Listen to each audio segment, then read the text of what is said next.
Before we begin, I want to give a thank you to Beeblebrox and so many others who suggested this topic. Your ideas fuel these investigations into the shadows of history.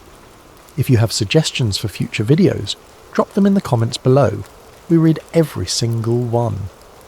What if I told you that the last mission to the moon wasn't Apollo 17? What if 3 astronauts launched in secret, travelled 250,000 miles into the void, and discovered something that fundamentally changed humanity's relationship with space exploration? What if their names were erased, their families silenced, and their discovery buried under layers of classification that remain sealed to this day? This is the story of Apollo 18, the mission that officially never happened, but unofficially changed everything. The year was 1970, and America's love affair with the moon was dying. Apollo 13 had nearly ended in tragedy that April. Commander James Lovell, Command Module pilot Jack Swigert, and Lunar Module pilot Fred Hayes had survived an oxygen tank explosion 200,000 miles from home through sheer ingenuity and luck. The nation had held its breath for 4 days, glued to their television sets, watching 3 men fight their way back from the edge of the abyss. They made it. But the close call had rattled Congress. By September 1970, NASA Administrator Thomas Paine stood before the Senate Appropriations Committee with grim news. The remaining Apollo missions, 18, 19 and 20, were being cancelled. Budget constraints, shifting priorities and waning public interest had sealed their fate. The moon program that had captivated the world was ending, not with a bang, but with a bureaucratic whimper. Or so the public was told. Behind closed doors, a different story was unfolding. In the basement archives of the Johnson Space Center, there exists a document that most people will never see. It's labelled NASA SP4029, a dry budget reconciliation report from fiscal year 1971. Most of it contains exactly what you'd expect. Columns of numbers, departmental allocations, contractor payments. But on page 247, there's an anomaly. 3 line items totaling $287 million are listed under Specialized Systems Transfer Classified Program Support. The receiving account is identified only by a code, LB73DOD Liberty Bell. Project Liberty Bell was a joint Department of Defense and NASA initiative, supervised by 2 organizations that rarely appear in public documents: the Office of Space Science and Applications and the National Reconnaissance Office. The NRO, for those unfamiliar, is America's spy satellite agency. So secret that its very existence wasn't officially acknowledged until 1992.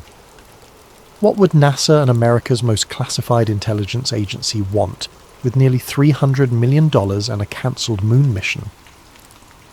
The answer lay in the Cold War's most dangerous game: nuclear detection. Throughout the early 1970s, American intelligence analysts were desperate to monitor Soviet nuclear testing. Satellite surveillance helped, but seismic detection remained the gold standard for identifying underground detonations. The problem was geography. Soviet test sites in Kazakhstan and Novaya Zemlya were geologically shielded, making detection difficult from Earth-based sensors. But what about sensors that weren't on Earth? The moon offered a unique advantage. Its stable, airless environment and low seismic noise made it an ideal platform for detecting faint vibrations across vast distances. More importantly, the moon's orbit around Earth meant that sensors could monitor Soviet territory during windows, when traditional surveillance was blind. Project Liberty Bell's mission was simple: place advanced seismic relay equipment on the lunar surface, disguised as abandoned Apollo hardware, and use it to monitor Soviet nuclear activity. They would need a crew, 3 men willing to risk everything for a mission that could never be acknowledged. Commander Richard Anderson had been the backup pilot for Apollo 16.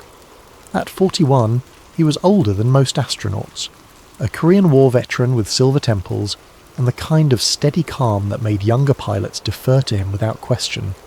He'd spent 2 years training for a moon landing that never came, watching as younger crews got the glory while he remained earthbound. When a 2-star general from the Department of Defense showed up at his Houston office in March 1973, with a manila folder marked Eyes Only, Anderson didn't hesitate. He was being offered what every astronaut dreams of: a mission to the moon. The fact that it was classified only made it more appealing. James Hall was different. A former Air Force test pilot, Hall had been assigned to the Manned Orbital Laboratory, the Air Force's secret space station program, before it was cancelled in 1969. He was 38, dark-haired, intense, with the kind of technical precision that made him NASA's go-to pilot for experimental systems. Hall had grown up reading Tom Swift novels and watching Flash Gordon serials. He joined the Air Force specifically to fly higher and faster than anyone else. When NASA recruited him after MOL's cancellation, he jumped at the chance. Hall was the command module pilot responsible for keeping the spacecraft alive while his crewmates descended to the surface. The third crew member was Marcus Kell, and he was an outsider. Kell wasn't military.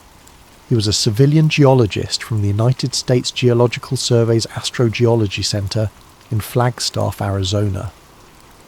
At 35, he'd spent a decade mapping lunar terrain from photographs, preparing traverse routes for astronauts who would walk on a stone he'd only studied from afar. Kell was wiry, intense, with thick-framed glasses and a habit of speaking in rapid-fire technical jargon that left his colleagues scrambling to keep up. NASA needed a geologist who could identify the best locations for seismic equipment and collect samples that would justify the mission's scientific cover story.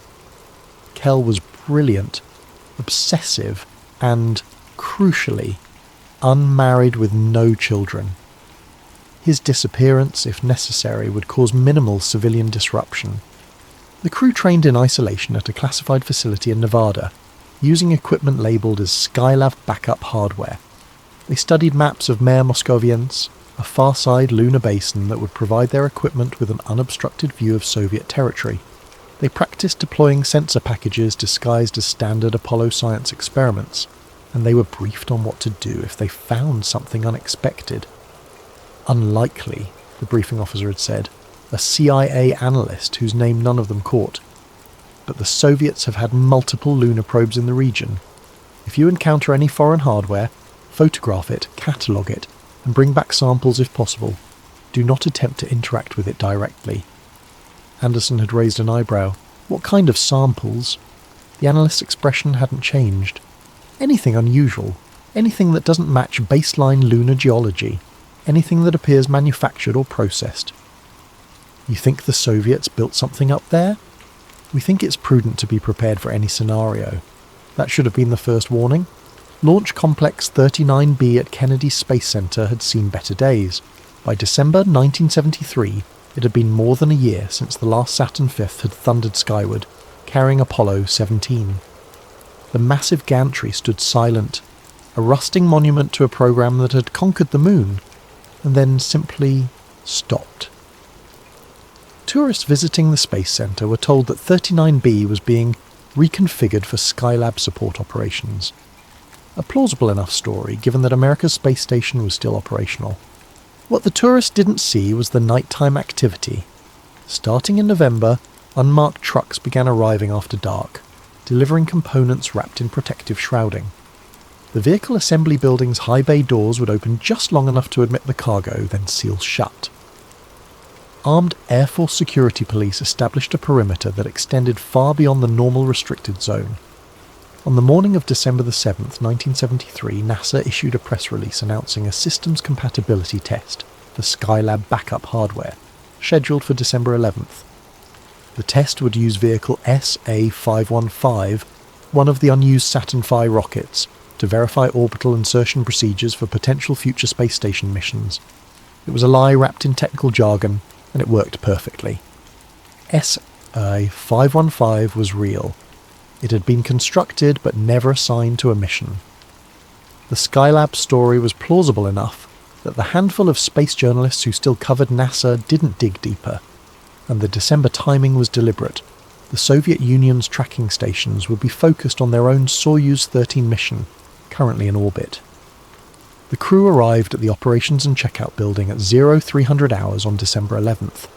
They'd spent the previous week in medical quarantine, officially to prevent any illness that might compromise the test flight, unofficially to prevent them from talking to anyone outside the mission loop. Anderson remembered the walk to the transfer van. The air was warm and humid, typical for Florida in December, carrying the salt smell of the Atlantic. Above them, stars blazed in a moonless sky.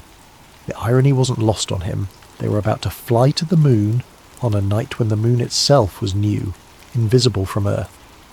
The suit technicians worked in silence, checking seals and connections with the efficient precision of people who'd done this dozens of times. But there were differences.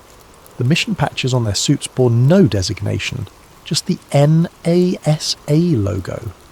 Their names weren't embroidered on the chest, just their surnames and a cryptic alphanumeric: Anderson's D73, Hall SD73, Kells D73, SD73, Silent Dawn 1973. The elevator ride to the White Room seemed to take forever. Anderson's heart rate was elevated. He could hear it in his helmet's biomedical sensors, but steady. Hall was actually calmer than during simulations, his vital signs rock solid. Kell, predictably, was running hot, excitement overriding any nervousness. At 0522 hours, the crew entered the command module. They'd named it Endeavour, after Captain Cook's ship of exploration. The lunar module, still folded in the adapter below them, was Orpheus, the Greek hero who descended into the underworld and almost made it back. Another name that should have been a warning. The launch was textbook perfect. At 0631 hours, the Saturn V's 5 F1 engines ignited in a carefully sequenced cascade, producing £7.5 million of thrust. The flame trench beneath the pad redirected the exhaust in a searing river of fire. For a moment that seemed to stretch into eternity, the rocket strained against the hold-down arms, every component vibrating with barely contained violence. Then the arms released and Apollo 18 began to rise. Inside the command module, the crew was slammed into their seats by acceleration that built from 1G to 4Gs in a matter of seconds. The rocket's roar was so loud it transcended sound, becoming something physical, a pressure that invaded their bones. Outside the windows, the gantry dropped away with startling speed, replaced by sky transitioning from black to dark blue to brilliant azure. 2 minutes and 42 seconds after liftoff, the first stage separated, its fuel exhausted. The sudden change from brutal acceleration to relative weightlessness made Anderson's stomach lurch, but he kept his focus on the instruments. The second stage ignited smoothly, pushing them higher and faster. 11 minutes after leaving Earth, they were in orbit. The official NASA tracking data for December 11th, 1973 shows only routine Skylab telemetry. There's no mention of a Saturn V launch, no tracking data for a translunar injection burn, no acknowledgement that 3 men had just begun a 250,000-mile journey. But NORAD knew. Their radar installations had tracked every second of the ascent. The data was immediately classified, rerouted to a Department of Defense server that would remain sealed for decades. At mission elapsed time 2 hours, 44 minutes and 16 seconds, while passing over the Pacific Ocean on their second orbit, Endeavour's service propulsion system engine ignited for the translunar injection burn. For 5 minutes and 48 seconds, the engine pushed them faster and faster until they'd exceeded Earth's escape velocity. They were committed now, the moon or nothing. The 3-day coast to lunar orbit was simultaneously routine and surreal. They performed the usual systems checks, verified course corrections, practiced lunar module procedures. But there was no television coverage, no interviews with Walter Cronkite, no excited updates from Mission Control played on every radio station in America. Just them, alone in the void, following a trajectory that officially didn't exist. Flight Director Glyn Lunny oversaw the mission from a specially secured control room at Johnson Space Center. Lunny was a veteran of every Apollo mission since Apollo 7, a brilliant, unflappable leader who'd guided Apollo 13 home when disaster struck. If anyone could be trusted with the most classified mission in NASA's history, it was Lunny. But even Lunny wasn't prepared for what came next. Apollo 18 entered lunar orbit on December the 9th, 1973, at 17:23 mission elapsed time. The lunar orbit insertion burn was perfect, placing them in a 60 by 170-mile elliptical orbit that would be circularized before the landing attempt. Through their windows, the moon's surface scrolled past in stark blacks and greys, utterly lifeless, utterly alien. All remained in Endeavour while Anderson and Kell transferred into Orpheus, the lunar module that would take them to the surface. The undocking went smoothly, and Orpheus began its descent toward Mare Moscoviense. Mare Moscoviense, the Sea of Moscow, is one of the Moon's most distinctive farside features. Unlike the familiar Maria visible from Earth, this impact basin is relatively small, only 270 miles across. But it contains unusual magnetic anomalies that had puzzled scientists for years. The mission planners had chosen it precisely because those anomalies might mask the electronic signatures of the surveillance equipment. But what they didn't know was that the anomalies had a different source entirely. Orpheus touched down at 23:41 mission elapsed time, landing near the basin's southern rim where magnetic readings were strongest. Anderson's voice was steady as he reported, "Houston, Orpheus. The Eagle has landed." A deliberate echo of Armstrong's famous words, a private acknowledgement of the legacy they carried. "Copy that, Orpheus," came Lunny's response, his voice encrypted and relayed through a satellite network that bore no official connection to NASA. "You're go for EVA in 6 hours. Get some rest." But Anderson was staring out the window at something that didn't make sense. The landing site briefings had shown a relatively smooth area of mare basalt, perfect for deploying equipment. What he saw instead was irregular. The regolith, the dusty lunar soil, showed patterns. Not natural wind patterns, obviously, since the Moon has no atmosphere, but linear features, geometric arrangements that looked almost like... "Houston, we have some unusual surface characteristics here," Anderson transmitted.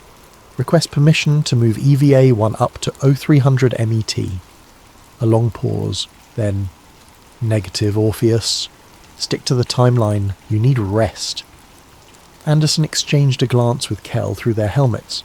The geologist's eyes were wide behind his visor, fixed on the same patterns Anderson had noticed.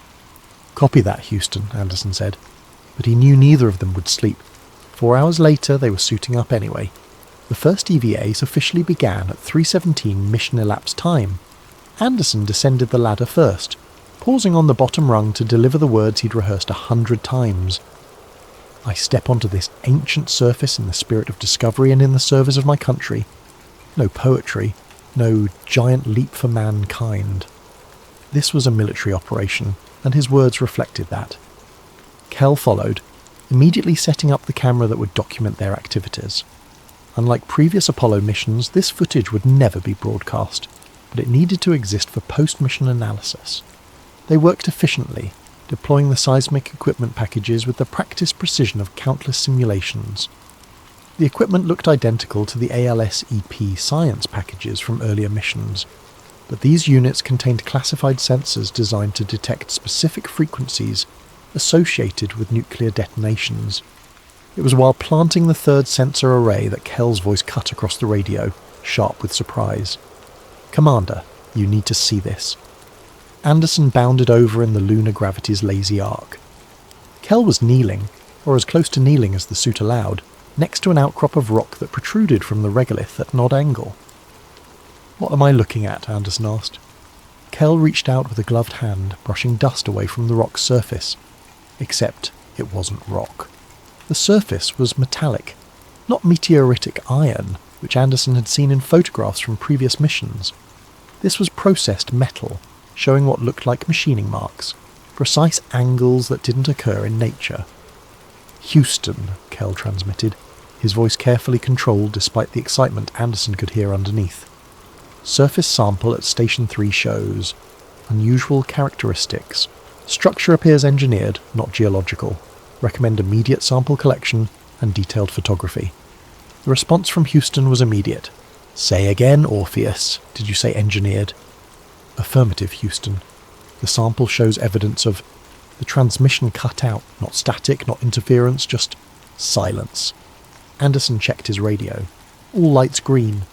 He could hear Kell's breathing on the short-range suit-to-suit frequency. But Houston was gone. Then Kell's hand shot out, gripping Anderson's arm hard enough that he felt it through the suit's layers. "Commander," Kell whispered, even though there was no one to overhear in the Moon's vacuum. "It's warm." That was impossible. The lunar surface temperature in sunlight reaches 260 degrees Fahrenheit. Hot enough to cook you in an unprotected suit. In shadow, it plunges to minus 280, but objects don't generate their own heat, not naturally. Anderson placed his own glove against the metal surface. Through the suit's insulation, he shouldn't have felt anything. But Kell was right. There was heat. Not scorching, but present. Unmistakable. Active. "We need to document this," Anderson said, forcing his voice to remain calm. "Full photography, spectroscopy if we can get readings. Then we collect samples and—" Kell wasn't listening. He'd moved around the outcrop, brushing away more regolith, revealing more of the structure beneath. It was massive. What they'd seen was just the tip, the exposed edge of something that extended down into the lunar surface.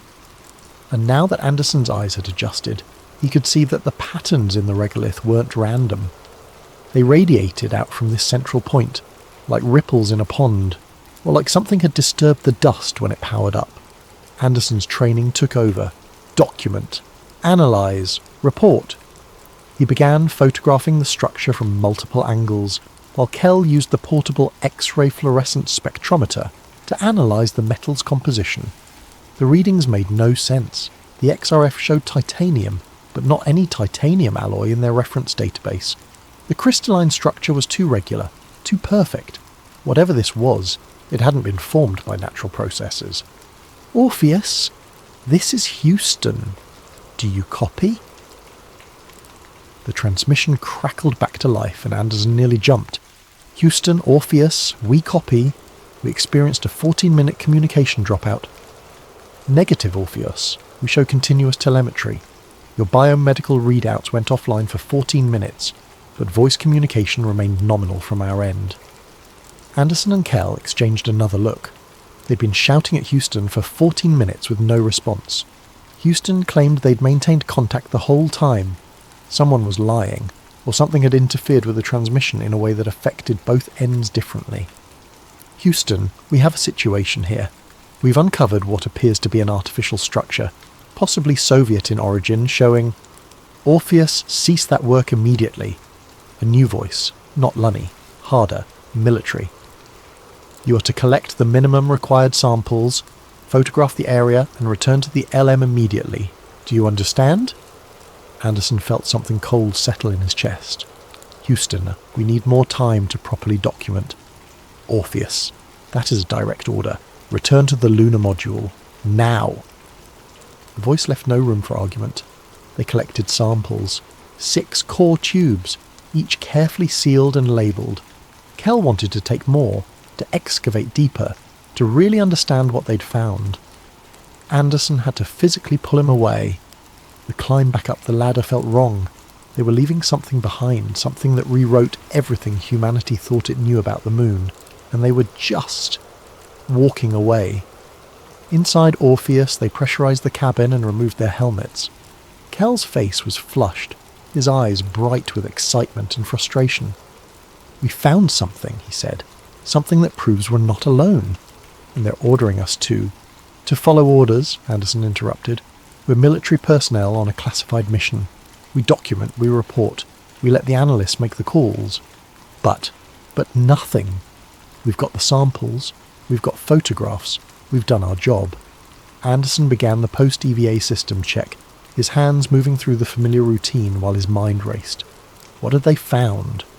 Soviet equipment was the obvious answer, but the heat signature didn't fit.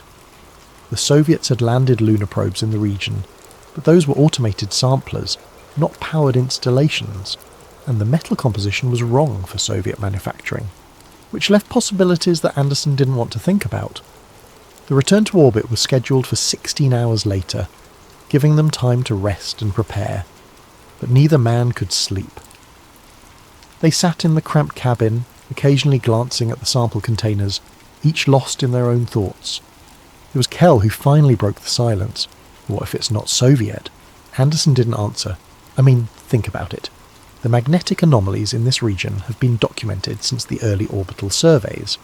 That's decades before either us or the Soviets had the capability to land anything here. What if those anomalies weren't natural? What if they were marking something? Marking what? Kell met his eyes. I don't know, but whatever that structure is, it's old. Really old. The regolith accumulation around it suggests it's been here for millennia, maybe longer. Nothing human built that. The words hung in the cabin like a physical presence. Before Anderson could respond, the radio crackled. Orpheus, Houston. We're showing an anomalous reading from your cabin environmental system. Confirm pressure holding steady. Anderson checked the gauges. Everything nominal. Houston, we show all systems green. Pressure is...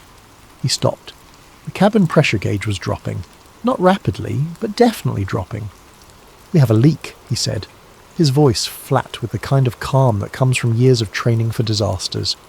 Rate is approximately 0.3 psi per minute. Beginning emergency leak check procedures. They work systematically, checking every seal, every valve, every fitting. The leak wasn't in any of the obvious places, and the rate was increasing. Kell found it first. The primary hatch seal, which had been perfect before EVA, now showed signs of degradation. The rubber gasket looked corroded, eaten away by something. Houston, we found the leak source. Primary hatch seal shows unexpected deterioration. We're going to need to execute early ascent before we lose too much atmosphere. Another new voice from Houston, this one with a slight Texas accent. Orpheus, this is Flight Surgeon. Your biomedical readouts are showing elevated heart rates and core temperatures. Are you experiencing any unusual symptoms? Dizziness, nausea, visual disturbances? Anderson did a mental inventory. He felt fine. Anxious certainly, but that was justified given their situation. Negative, Houston. We feel nominal. Copy that, Orpheus. Be advised, we're seeing markers in your blood chemistry that weren't present pre-EVA. We'll need detailed post-flight medical analysis. Something in the samples, Anderson thought. Something from the structure. It had gotten into their suits, into their gloves. Microscopic particles that were now in the cabin with them. Houston, request immediate return to orbit. We need to rendezvous with Endeavour as soon as possible. Copy, Orpheus. You are go for immediate ascent. Hall is manoeuvring into position now. The launch from the lunar surface was violent and brief. Orpheus's ascent stage engine fired, blasting them away from the descent stage and back toward orbit. Through the window, Anderson caught one last glimpse of the landing site, the disturbed regolith. The exposed structure that was already being buried again by dust their ascent engine had kicked up. Evidence vanishing beneath lunar soil, perhaps never to be seen again. The rendezvous went perfectly. Hall had positioned Endeavour precisely, and the docking was textbook smooth. But when Anderson opened the tunnel between the two spacecraft, Hall immediately sealed his helmet. Don't come through, Hall said, his voice tight. Not yet. Jim, we need to transfer the samples and... I said not yet. Hall's eyes were hard. Houston gave me direct orders. You two stay in the LM until we've run full biological protocols. Kell's laugh was bitter. Biological protocols? We're in a vacuum. There's nothing alive on the moon. Then you won't mind waiting while we make sure. Hall disappeared from the tunnel, and they heard the hatch seal from Endeavour's side. They were quarantined in space, 250,000 miles from home. The next 6 hours were a nightmare of waiting. Houston ran them through endless medical checks, drawing blood samples using the onboard medical kit, analysing biomarkers for anything unusual. The results kept coming back with the same message: anomalous proteins, unknown compounds, cellular changes that shouldn't be possible. Finally, Hall's voice came through the radio. Houston is ordering you to jettison the sample containers. What? Kell exploded. No! Those samples are the whole reason we're here. Those samples are contaminated with something that Houston's medical team can't identify. They pose an unacceptable biological risk. Anderson felt something inside him crack. They'd risked everything, found something that rewrote human understanding of the cosmos, and now they were being ordered to throw it into space like radioactive waste. Houston, this is Commander Anderson. Request clarification. Are you ordering us to destroy evidence of possible extraterrestrial intelligence? The silence stretched for 15 seconds. Then, negative. Orpheus? We're ordering you to protect the Earth from potential contamination. You don't know what you brought back. Neither do we, and we can't risk it reaching the atmosphere. We have containment protocols. The sample containers are sealed. The containers were sealed. Past tense. We're reading chemical changes in the seals similar to what happened to your hatch. Whatever degraded your gaskets is degrading the sample containers. You have maybe 12 hours before those seals fail completely." Kell was staring at the sample containers like they were his children being sentenced to death. "There has to be another way. We could transfer them to Endeavour's storage, use the—" "Negative. All samples are to be jettisoned immediately. That's a direct order from the highest levels of command." Anderson understood then. This wasn't about protecting Earth. This was about protecting a secret.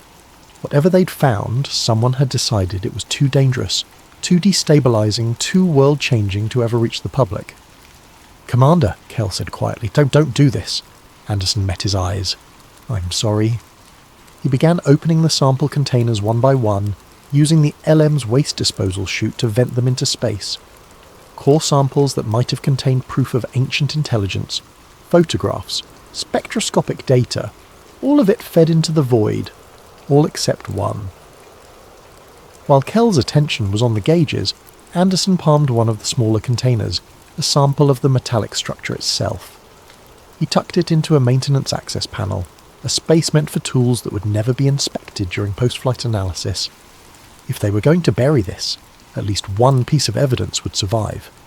The transfer to Endeavour finally happened 18 hours after docking. By then, both Anderson and Kell were exhausted, their suits contaminated, their bodies showing increasingly unusual biomarker readings that Houston's doctors couldn't explain. Hall had set up a makeshift containment barrier using plastic sheeting and duct tape, separating the cabin into clean and contaminated zones. It was absurd, primitive, and probably ineffective. But it was all they had. The trans-Earth injection burn was scheduled for 36 hours after landing, giving them time to rest and prepare for the journey home. But Anderson couldn't rest. Every time he closed his eyes he saw that structure, that impossible architecture buried beneath lunar dust. And he heard the sound. It had been so faint during EVA that he'd dismissed it as radio interference. But now, in the quiet of the command module, he realized what it was. A vibration, subsonic, barely on the edge of perception. It came from the direction of Mare Muscovians, cycling at regular intervals. A heartbeat. Something on the moon had a heartbeat. "Houston," he transmitted. "Request permission to conduct extended orbital survey of the landing site region before TEI burn." "Negative, Orpheus. You're to execute TEI on schedule and return to Earth immediately." "Houston, we're detecting unusual." "Orpheus." The voice was hard, final. "This conversation is over. Execute TEI on schedule, or we will be forced to conclude that you are medically unfit for command. Do you understand?" It was a threat. Refuse, and they'd declare him incompetent, remove him from command, potentially send Hall back alone, while Anderson and Kell were left in orbit to die. "Copy, Houston. We'll execute TEI on schedule." The burn went perfectly. Endeavour's service propulsion system fired for exactly 2 minutes and 33 seconds, accelerating them out of lunar orbit and onto a trajectory that would bring them home in 3 days. As the moon shrank in their rear window, Anderson saw Hall staring back at it with an expression he couldn't quite read. Regret? Fear? Wonder? "We should have stayed," Hall said quietly. "We should have refused the order and stayed to figure out what that thing was." "We'd be dead in a week," Anderson replied. "No resupply, no rescue mission. NASA would just say we never launched." "Maybe." Hall turned away from the window. "Or maybe we'd have learned something worth dying for." The re-entry was routine until it wasn't. They'd separated the service module and positioned the command module heat shield forward, exactly as planned. The entry corridor was perfect, 32 degrees off vertical, threading the needle between burning up from too steep an angle and bouncing off the atmosphere from too shallow. Anderson felt the first hints of deceleration, the gentlest push against his restraints as they kissed the upper atmosphere. Then, stronger. The G-forces built from 1 to 4 to 6, pressing them into their couches. Outside the windows, plasma began to form, a sheath of ionized air that glowed orange, then white, then an eye-searing blue-white that turned the cabin into a furnace. This was the moment when communication cut out, a normal blackout caused by the plasma sheath. It usually lasted about 4 minutes. It lasted 9. When the radio finally crackled back to life, The voice that came through wasn't mission control in Houston. It was a different frequency, a different operator. Endeavour, this is USS New Orleans. Do you copy? The New Orleans. Anderson knew that ship. It had recovered Apollo 14 in 1971, back when recovery operations were public events, covered by every news outlet in the country. New Orleans, Endeavour, we copy. What's our position? You're approximately 600 miles east of projected landing zone. We're vectoring to your position now. ETA 90 minutes. 600 miles off course. That was impossible. Their navigation had been perfect, their trajectory dead on. Unless someone had changed the trajectory while they were in blackout. The capsule splashed down hard, slamming into the Pacific swells with enough force to rattle Anderson's teeth. The cabin tilted, rolled, then settled into the stable flotation position, with the heat shield down and the hatch pointing toward the sky. Through the window, Anderson could see a grey Pacific morning, overcast skies, and in the distance the angular silhouette of a Navy recovery ship, approaching at flank speed. But there was something wrong with the ship's profile. It was carrying more than the usual complement of boats and helicopters, and the deck configuration didn't match a standard Apollo recovery setup. Endeavour, remain in the capsule. Do not open the hatch. Recovery swimmers are approaching with biological containment protocols. Hall's voice was tight. Biological containment. What the hell is going on? Anderson already knew. Someone had decided they were contaminated. Not just their suits, not just the samples. Them. The swimmers arrived wearing full hazmat suits, not the normal wetsuits of recovery teams. They attached a flotation collar to the capsule, then spent 30 minutes rigging what looked like a flexible containment tunnel from the hatch to a boat alongside. "Gentlemen," came a new voice, calm and clinical. "I'm Colonel Matthews, biomedical officer for this recovery operation. You're going to open the hatch, proceed through the containment tunnel, and board the boat. Do not remove your flight suits. Do not touch any of the recovery personnel. Is that understood?" "Understood," Anderson replied, because there was no point in arguing. The transfer was surreal. They shuffled through a plastic tunnel that swayed with every wave, climbed into a boat where personnel in hazmat suits directed them to sealed benches, then rowed in silence to the New Orleans. The ship had been modified. An entire section of the deck had been enclosed with plastic sheeting and negative pressure ventilation units. They were led through multiple decontamination chambers, each one more thorough than the last. Showers, chemical rinses, medical examinations that lasted hours. Finally, they were placed in isolation chambers, essentially hospital rooms sealed behind airlocks. They could see each other through thick glass windows, but they couldn't talk, couldn't touch, couldn't share the experience of what they'd witnessed. Anderson spent 3 days in that room before the visit started. Men in suits.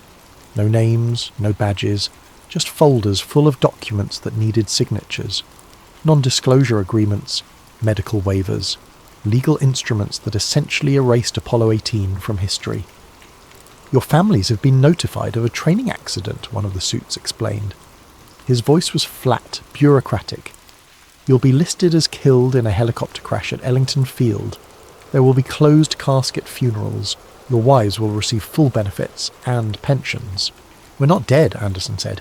"Officially you are. Unofficially you'll be relocated, given new identities, and placed under permanent monitoring. What you found on the moon remains classified under national security protocols that supersede any oath you've ever taken." Kell, in the next chamber, was pounding on the glass. Anderson could see his mouth moving, forming words that were probably profane. Hall just sat on his bed, staring at nothing. "What about the samples?" Anderson asked. "What did your analysis show?" The suit's expression didn't change. There were no samples. The mission never happened. You were never on the moon. But Anderson had hidden one sample. He knew they'd find it eventually. They'd tear apart every inch of the command module during the accident investigation.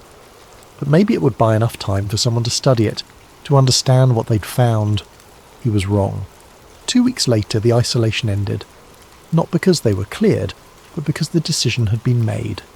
Anderson was taken to a debriefing room where a 3-star general he didn't recognize sat across a metal table. "The capsule burned during recovery," the general said. "Onboard fire, very tragic.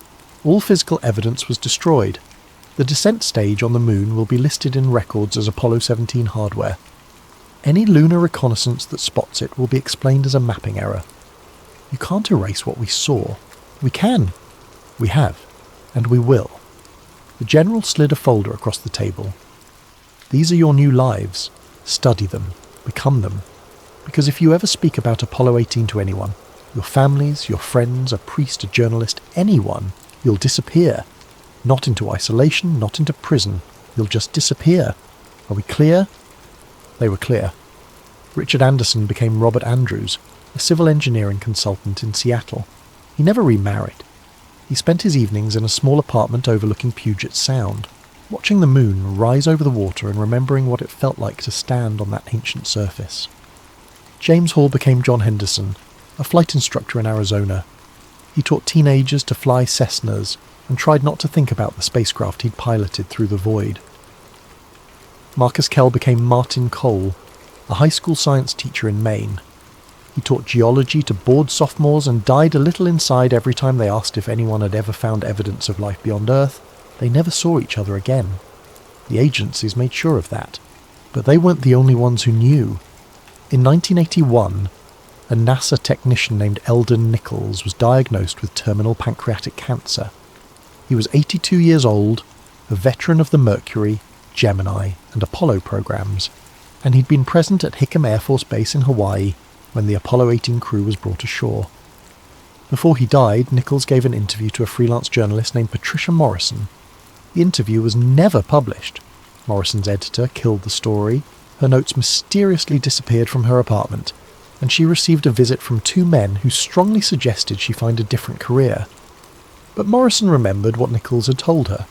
He'd seen biological containment canisters being loaded onto a C-141 Starlifter, military personnel in full hazmat suits, and one canister marked with stenciled letters, Lunar Origin. Viable. Something living. Something they'd brought back from the moon. Morrison spent the next decade trying to verify Nichols' story. She filed Freedom of Information Act requests that were denied. She tracked down other technicians who'd been at Hickam, but they all claimed ignorance or refused to talk. She even tried to locate the crew of Apollo 18, but their records had been scrubbed so thoroughly it was as if they'd never existed. She died in 1994 in a car accident that police ruled mechanical failure. Her research materials were never found. In 2009, NASA's Lunar Reconnaissance Orbiter began mapping the moon's surface in unprecedented detail. The images were released to the public, allowing anyone with an internet connection to explore humanity's ancient footsteps on another world. A graduate student at MIT named David Chen was studying images of Mare Moscoviense when he noticed something unusual. Debris patterns that didn't match any documented landing site. Geometric arrangements in the regolith that suggested a descent stage, but in a location where no Apollo mission had officially landed. Chen published his findings in a small astronomy journal. The article got 17 views before the journal's website crashed. When it came back online 3 days later, the article was gone. Chen's faculty advisor suggested he focus on different research for his dissertation, but Chen had made copies. He shared them on forums, sent them to other researchers, uploaded them to file-sharing sites. The images kept disappearing, accounts got suspended, websites went offline, someone was watching, someone was listening. Robert Andrews died in 2019, at the age of 87. Heart failure, the death certificate said. Peaceful, in his sleep. His apartment was cleaned out by a professional service hired by the government. Most of his possessions were unremarkable. Books, furniture, the accumulated debris of a quiet life. But in a drawer hidden behind a false panel in his desk, they found a journal. The journal was confiscated immediately, classified, and locked away in a facility that doesn't appear on any map. But Andrews had been careful. He'd made a copy, sealed it in a waterproof container, and buried it in a public park in Seattle, with coordinates encoded in a letter he'd sent to his estranged daughter years before. She found it in 2023 after finally deciphering her father's cryptic final message. She read about Apollo 18, about the structure on the moon, about the cover-up that had stolen her father's identity and his life. She tried to go public. The story was picked up by a few conspiracy websites, dismissed as elaborate fiction, and quickly forgotten in the endless churn of internet content. But someone else was paying attention. In October 2024, a private lunar communications satellite detected an anomalous signal emanating from Mare Moscoviense. The signal was faint, barely distinguishable from background radiation, but it was there, and it was repeating. The satellite's operators ran the signal through enhancement algorithms, filtering out noise, amplifying the coherent patterns. What emerged made them contact NASA immediately. It was a voice, human, male, transmitted on the S-band frequency that Apollo missions had used for communication. NASA's official response was immediate denial, equipment malfunction, atmospheric reflection of old transmissions, radio hobbyists with too much time. But the recording leaked anyway. It always does. The transmission lasted exactly 18 seconds. The voice was calm, almost resigned, distorted by decades of degradation and the interference of space. This is Commander Richard Anderson, Apollo 18. If anyone receives this, know that we were never alone up here. The structure at Mare Moscoviense is not Soviet. It's not human. It's old, older than our species, older than our civilization, and it's still active.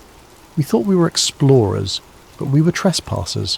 Whatever we awakened, it's still watching. It's always been watching. To anyone planning to return to the moon, be careful what you wake up. Anderson out.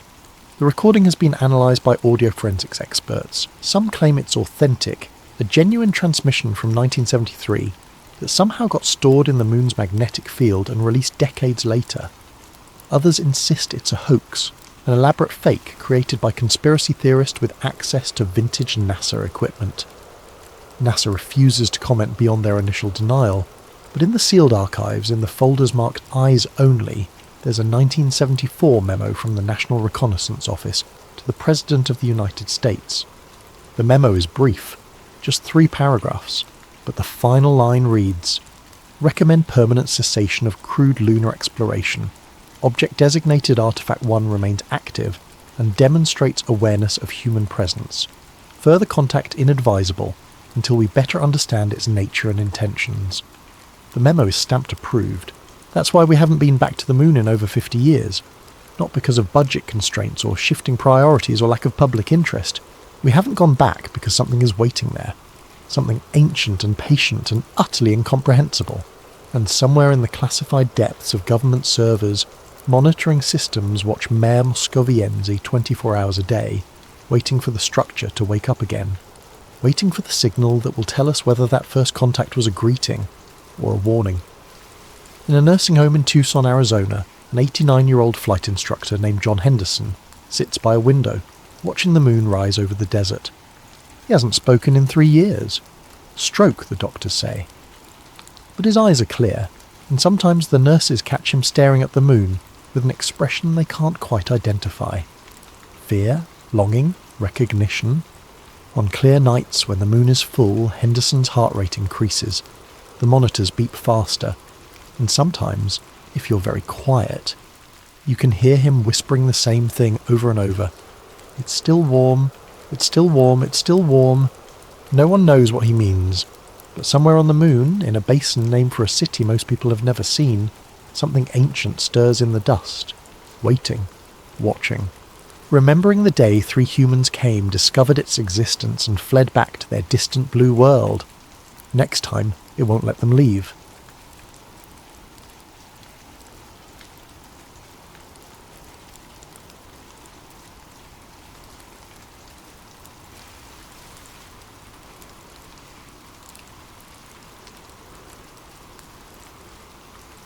They moved with efficient, brutal precision that spoke of years of practice and unlimited resources.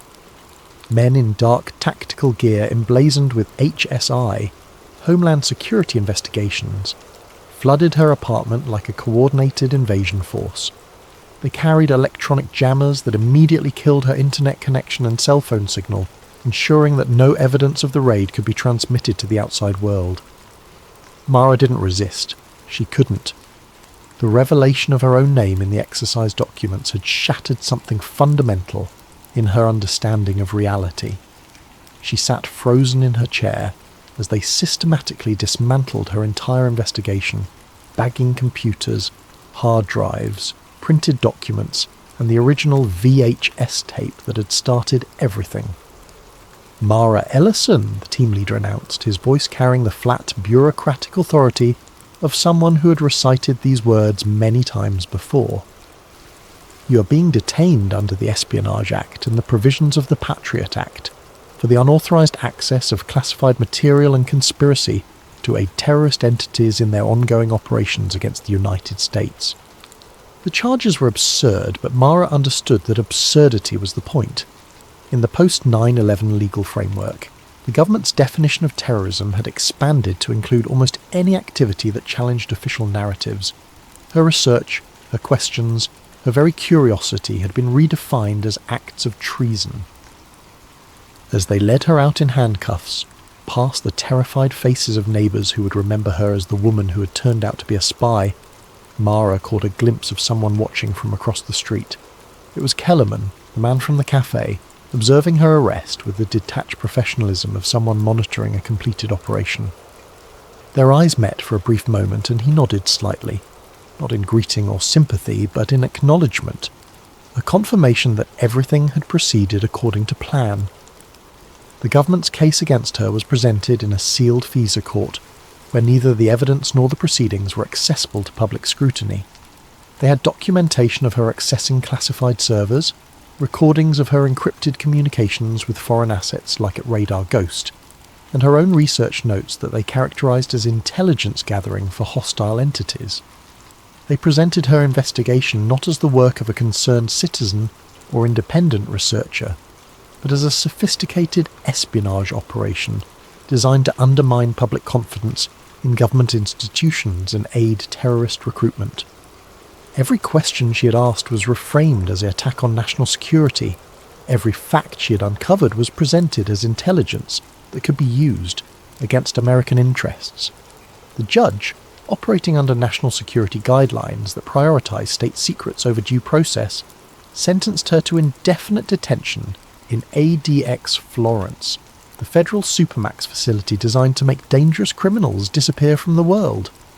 She was classified as a Level 6 terrorist, a designation that eliminated most constitutional protections and ensured that she would spend the rest of her life in solitary confinement. But something unexpected happened in the weeks following her arrest. Fragments of her research began appearing online, leaked to conspiracy theory websites and alternative media platforms in carefully edited chunks.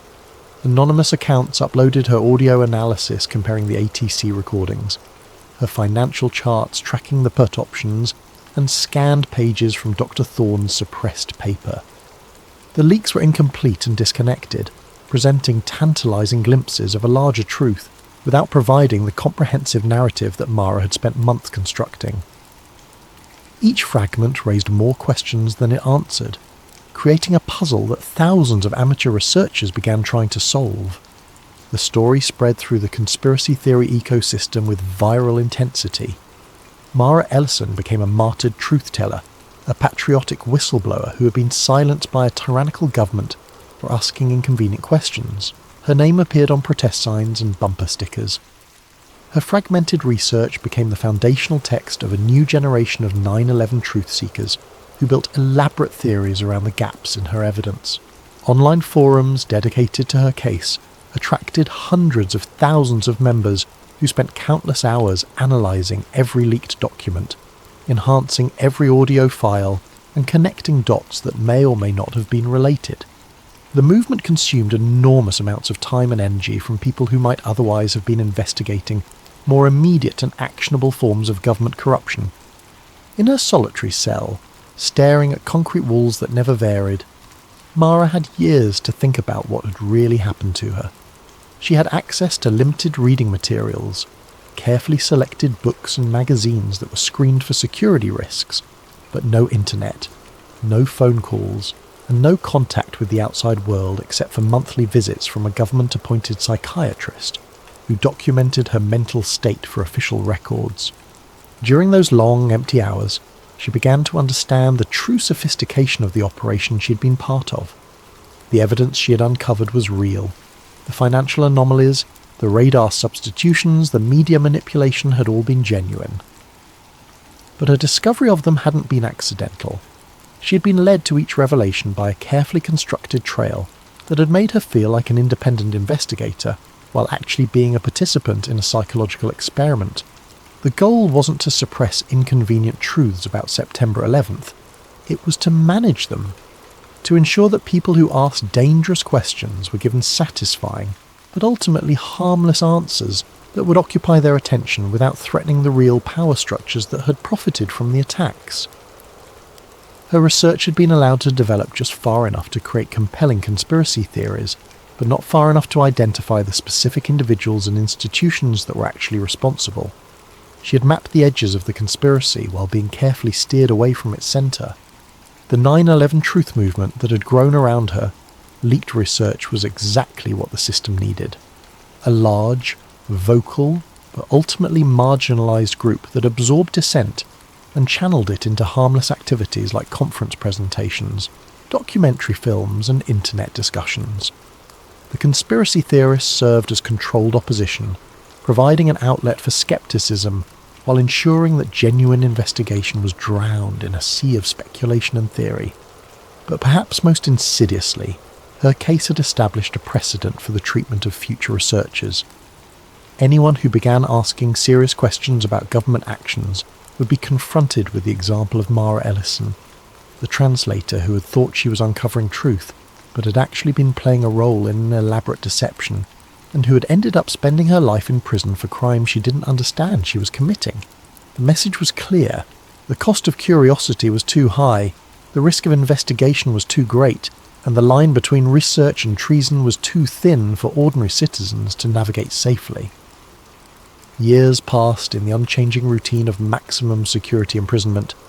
Mara aged in her cell, her dark hair going grey, her body adapting to the constraints of a space designed to contain rather than rehabilitate. She developed the 1,000-yard stare common to long-term solitary confinement, a psychological adjustment to environmental deprivation that allowed consciousness to survive even when hope had been systematically eliminated. But her mind remained sharp and she continued to think about the implications of her experience. If her investigation had been managed from the beginning, if her discoveries had been strategically placed for her to find, then how many other conspiracy theories were actually psychological operations designed to misdirect public attention? How many whistleblowers had been selected and groomed for their role? How many leaked documents were authentic information released in carefully controlled ways to create the illusion of transparency while actually deepening the confusion? How many truth seekers were unwittingly serving the interests of the very systems they believed they were opposing? The questions haunted her, but they also provided a strange form of comfort. Even in prison, even stripped of freedom and identity, she was still thinking, still analysing, still trying to understand the shape of the cage that had been built around human consciousness. In her 10th year of imprisonment, Mara received an unexpected visitor. The guard who escorted her to the visitation room was apologetic. Visits were rare, and this one hadn't been scheduled through normal channels. The visitor was a young woman, perhaps 25, with the intense focus and slightly manic energy that Mara recognised in herself from decades earlier. "Ms. Ellison," the woman said, speaking quickly as if afraid their time would be cut short. "My name is Rebecca Torres. I'm a documentary filmmaker. I've been researching your case for the past 3 years, and I think I've found something important. Something about Building 7 that nobody has ever..." Mara held up her hand, stopping the young woman mid-sentence. Through the reinforced glass that separated them, she looked into Rebecca's eager, determined face, and saw herself at the beginning of a journey that could only end in this same room on the other side of the same glass. "Ms. Torres," Mara said quietly, her voice rough from years of disuse, "let me ask you something. How did you first learn about my case? What was the first piece of evidence that made you think there was a story worth investigating?" Rebecca's enthusiasm was undimmed. It was a video file that was posted anonymously to a secure drop site, footage of Building 7 that I'd never seen before, with audio that hadn't been available in any of the official archives. The timing discrepancies were obvious once you knew what to look for. Mara closed her eyes and leaned back in her chair. Another tape, another anomaly. Another researcher being led down a carefully prepared path that would feel like discovery, while actually being manipulation. "Ms. Torres," she said, opening her eyes and looking directly at the young filmmaker, "I need you to listen very carefully to what I'm about to tell you. And then I need you to walk out of here, delete whatever research you've done, and never think about any of this again." But even as she spoke, Mara knew it was hopeless. Rebecca Torres had the same look in her eyes that Mara had once seen in her own mirror. The absolute certainty that she was on the verge of uncovering a truth that would change everything. The same conviction that had led Mara to spend 20 years in a cage built from her own curiosity. The cycle would continue. New researchers would be recruited, new evidence would be strategically placed, new truth seekers would be transformed into unwitting participants in their own imprisonment. The conspiracy wasn't just about what had happened on September 11th. It was about what happened to anyone who tried to look too closely at power, who asked too many questions, who believed that truth was something that could be found rather than something that was manufactured. As the guard led her back to her cell, Mara realised that she had finally understood the true scope of the operation she'd been part of. It wasn't a conspiracy to hide a single crime. It was a system for managing reality itself, for ensuring that the truth would always be whatever those in power needed it to be. The smoke behind the towers wasn't just the debris of a single day's deception. It was the fog of war in a conflict that most people didn't even know was being fought. A war against the very possibility of independent thought, waged with weapons of information and cages built from curiosity itself. And in that war, every truth seeker was both a casualty and a weapon, both a victim and an unwitting soldier in an army that was fighting against its own cause. The tape that shouldn't exist had led her exactly where it was supposed to lead her, into a truth that was indistinguishable from a lie, a cage that was built from the very evidence that had seemed to promise freedom. In the end, Mara Ellison had found exactly what she was looking for, and that, perhaps, was the most terrifying revelation of all. The smoke behind the towers, an extended investigation. What if the single most defining event of the 21st century wasn't what we were told? We've all seen the footage, heard the official story, and lived with the consequences. But what happens when a single piece of evidence lost in the system for over 2 decades falls into the hands of the one person with the skills and obsession to see the cracks in the narrative? This is not a story about easy answers. It's a story about the questions that can unravel a reality. Before we begin, make sure you're subscribed to Sleep Theories and hit the notification bell. We dive deep into the world's greatest mysteries, and what you're about to read will have you questioning everything. In the comments below, let us know. After learning about the inconsistencies, what's the one piece of the 9/11 puzzle that never sat right with you? Now settle in. This is the smoke behind the towers. The dust in Mara Ellison's apartment was a library of dead projects. It settled on the spines of German legal dictionaries, coated the cooling fins of her overworked computer, and formed a fine grey film on the stacked plastic boxes of government transcripts that were her livelihood. The apartment itself was a testament to organised chaos. Cables snaking between translation equipment, multiple keyboards in different alphabets, and towers of reference materials that threatened to topple with each vibration from the subway below. Mara was a freelance translator, a ghost in the machine of bureaucracy, hired for her fluency in 5 languages and her singular, obsessive attention to detail. She didn't just translate words, she translated context, subtext, and the terrifying silence between official lines. Her clients range from immigration lawyers needing farcy depositions, translated to federal agencies requiring real-time interpretation of intercepted communications. It was solitary work that suited her temperament. She'd always been more comfortable with the precision of language than the chaos of human interaction. The package from the Department of Defense's Archival Division was standard. A reinforced cardboard box, a chain of custody form clipped to the top, and inside 12 VHS tapes labelled with alphanumeric codes denoting a declassified batch of field communications from the early 2000s. The accompanying documentation was sparse, a single-page memo requesting translation of any foreign language chatter captured in the background.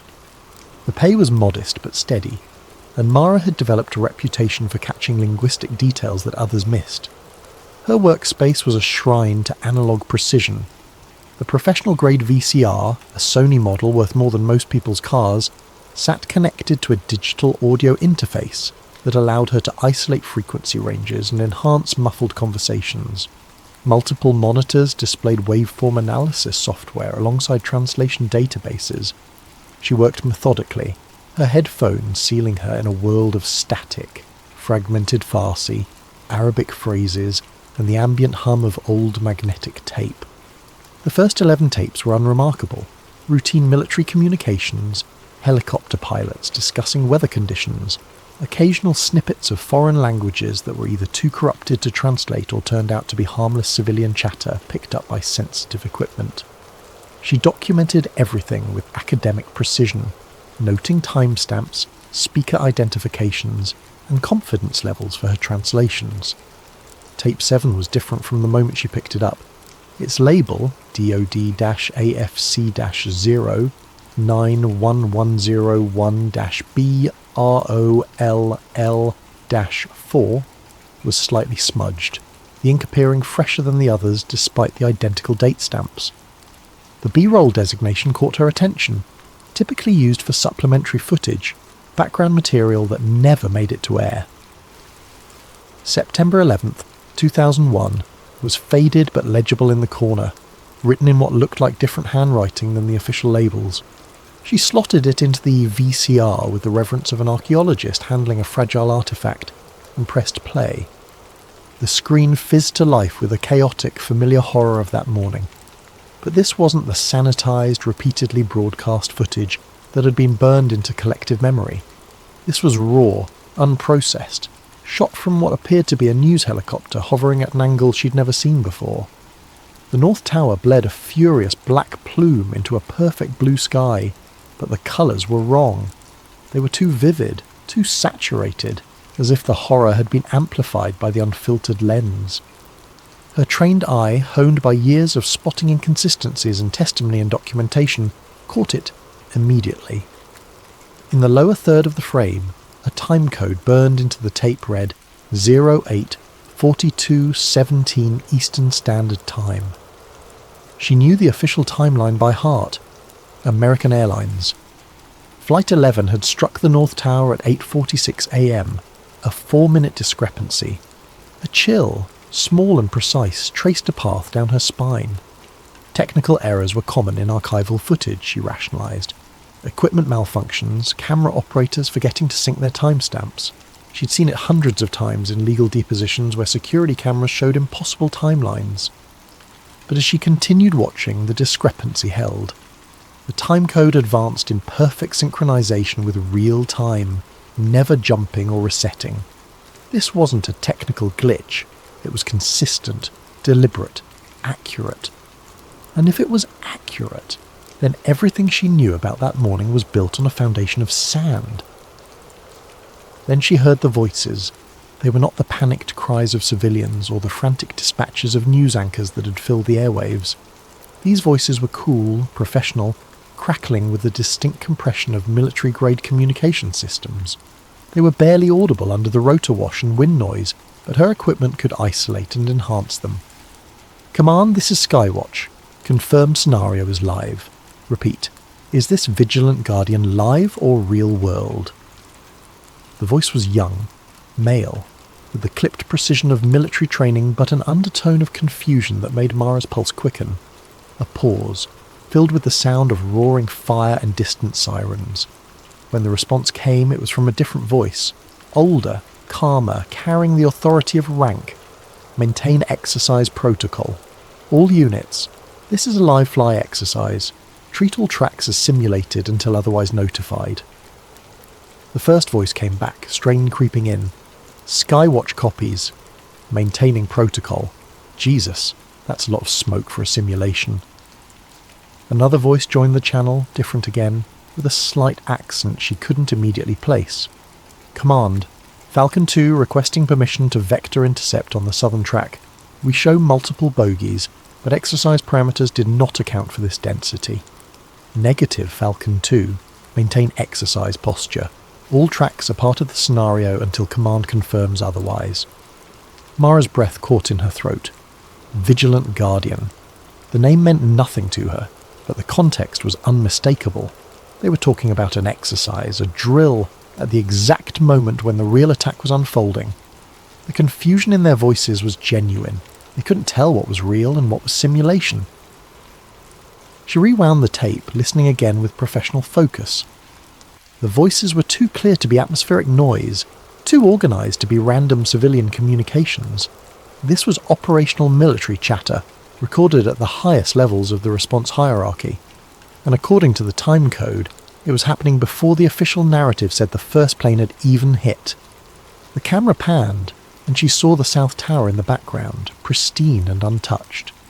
According to every official record, every news report, every commission finding, the South Tower would remain undamaged for another 17 minutes. But these military voices were already talking about multiple targets, exercise protocols, and maintaining simulation status. The official story was a solid wall, a monument of accepted fact constructed from thousands of testimonies, investigations and reports. But this tape was a hairline fracture in the granite. It was a glimpse of the scaffolding behind the monument, the framework that held up the official truth. Her heart hammered against her ribs, a frantic bird in a cage of bone. The rational part of her mind insisted this was a mislabeled tape, a bureaucratic error. Her contract was explicit about mishandled materials. They were to be reported immediately, returned to the appropriate authorities for proper classification review. But curiosity, that quiet, relentless engine that had driven her through graduate school and into a career built on uncovering meaning in chaos, overrode the fear. She didn't eject the tape. Instead, she connected it to her digital capture system and began making a perfect copy, frame by frame, preserving every pixel and every audio sample. The chill in her spine had become a frozen river, carrying with it the terrible realization that she was holding something that could unravel everything. This tape shouldn't exist, and she knew, with the terrifying certainty of someone who has spent a lifetime connecting dots that others refused to see, that she could never unsee what was on it. As the tape played on, she began taking meticulous notes, documenting call signs, voice patterns, and radio procedures. The military communications continued throughout the footage, painting a picture of an operation that was simultaneously a drill and a real-world crisis, a Schrödinger's catastrophe where reality and simulation existed in quantum superposition, until someone with the authority to collapse the wave function decided what was real. That someone, she was beginning to suspect, was not who the world thought it was. Sleep didn't come. The images played on the backs of her eyelids in an endless loop. The impossibly blue sky, the black smoke billowing against it, the time code burning like a digital scar across her vision. The voices echoed in her memory, their professional calm masking confusion that ran deeper than anyone had ever admitted publicly. By 5 a.m, she was at her desk, the glow of her monitors the only light in the pre-dawn gloom of her apartment. The city outside was beginning its daily resurrection, but Mara existed in a different timeline now, one where the morning of September 11th, 2001 was not history, but an active investigation. Her first stop was the public archive of the 9/11 Commission, a digital tomb containing thousands of pages of testimony, exhibits, and evidence. She had accessed these files before for various translation projects, but now she approached them with the focus of a detective rather than a linguist. The official transcripts were sanitized, edited for clarity and context, with extensive redactions that created black holes in the narrative where sensitive information had been surgically removed. But buried deep in a subsidiary server, linked through footnotes and cross-references that most casual researchers would never follow, she found the motherlode. Raw audio files from air traffic control centers. These were the unedited feeds from Boston Center, New York Terminal Radar Approach Control, and Cleveland Center, the front lines of confusion that morning. She put on her professional headphones, the world fading away as she prepared to immerse herself in the chaos. The audio quality was poor, compressed through multiple digital transfers over 2 decades. but her equipment could clean it up. She opened her spectrum analysis software and began the painstaking process of isolating individual voices from the cacophony. The first recordings were exactly what she expected. Controllers struggling to understand what was happening to American Airlines Flight 11. The standard protocols were breaking down in real time as they tried to re-establish contact with a plane that was no longer responding to their calls. American 11, Boston Center, are you there? The controller's voice was professional but edged with the first hints of concern. Static filled the channel. American 11, Boston Center, please respond. More urgent now, the procedural calm beginning to crack. Then a new voice entered the channel, higher pitched, laced with confusion. Boston Center, this is New York approach. We're showing a primary target, fast mover, not squawking transponder. Is this part of the Nordo drill? Nordo, no radio communications. Mara's blood turned to ice water. The Boston controller's response was immediate and sharp. What drill? I don't have anything about a drill on the roster today. What's your location on that primary? Another voice cut in. Different frequency, probably a pilot monitoring emergency channels. Center, this is Delta 243 Heavy. We're hearing some strange chatter on guard frequency. Are we exercising today? Our dispatcher didn't mention anything. Delta 243, stand by. We're trying to sort out some communication issues with one of our aircraft. But the pilot pressed. Center, serious question. We're showing traffic on our TCAS that doesn't correlate with what you're calling out. Our system is painting targets where you're not showing anything. Is this part of some kind of exercise? The timestamp on this exchange was 8:43 a.m., 3 minutes before the official time of impact. The confusion wasn't happening after the attack. It was the environment in which the attack was unfolding. The system was already compromised, already uncertain about what was real and what was simulation. Mara spent the next 16 hours obsessively comparing this raw audio to the sanitized news footage from that morning, using professional editing software to align timelines with the precision of a Swiss watchmaker. She created a split-screen comparison, audio waveforms on one side, video timestamps on the other, and she found them, the edits. In the raw ATC tape, a controller could be heard screaming, "He's descending fast, passing 9,000 rate of descent. Jesus Christ, what the hell is he?" The audio cut out completely for exactly 0.2 of a second. A perfect digital slice that could only have been made in post-production. When it resumed, a different controller was speaking in measured professional tones. "We have an aircraft emergency, requesting immediate vectors for emergency descent." The panic had been surgically removed, replaced with standard phraseology that suggested control rather than chaos. She found 17 such edits in the first hour of ATC audio alone.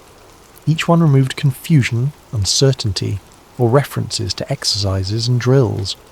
The real-time breakdown of the air traffic control system had been edited into a narrative of professionals responding to an unprecedented but comprehensible crisis. But the video footage revealed even more sophisticated manipulation. She had obtained raw news helicopter footage from multiple sources, some from official archives, others from amateur collectors who had recorded the live broadcasts. Frame-stepping through a raw feed uploaded by a news photographer years later, she discovered something that made her hands shake. The famous shot of the second impact, broadcast live to millions, showed the plane entering the frame and striking the South Tower in one continuous motion. But in the unedited raw footage, there was a discontinuity. 3 frames before the impact, the camera jerked violently downward, as if the operator had been startled or knocked off balance, showing the streets below for exactly 1/8 of a second before cutting back to the tower, just in time to capture the fireball. It was a blink-and-you-miss-it edit, but once she saw it, she couldn't unsee it. The live broadcast had been edited in real time, with a buffer delay that allowed editors to remove the moment of human shock and replace it with a perfect, unobstructed view of the impact. The audience of one in her dusty apartment was now facing a terrifying possibility. The news wasn't just reporting the event, it was curating it in real time, managing the narrative as it unfolded, ensuring that the world saw exactly what someone wanted them to see. The difference between what happened and what was broadcast might be measured in fractions of seconds, but those fractions contained entire universes of meaning. She pulled up the official timeline, cross-referencing it with her growing database of anomalies. The pattern was clear.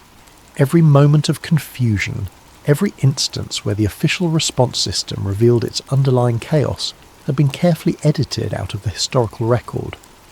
What remained was a streamlined narrative of surprise, response, and tragedy, clean enough to build policy on, coherent enough to justify the reshaping of an entire civilization. But the real story was in the gaps, in the deleted seconds where the facade slipped and revealed the machinery underneath. The tape she had found wasn't just evidence of poor timekeeping or sloppy journalism. It was proof that someone had been editing history in real time, sculpting reality as it unfolded, ensuring that the official story would be the only story that survived. The question that now consumed her was simple and terrible. If they were editing the news as it happened, what else were they controlling?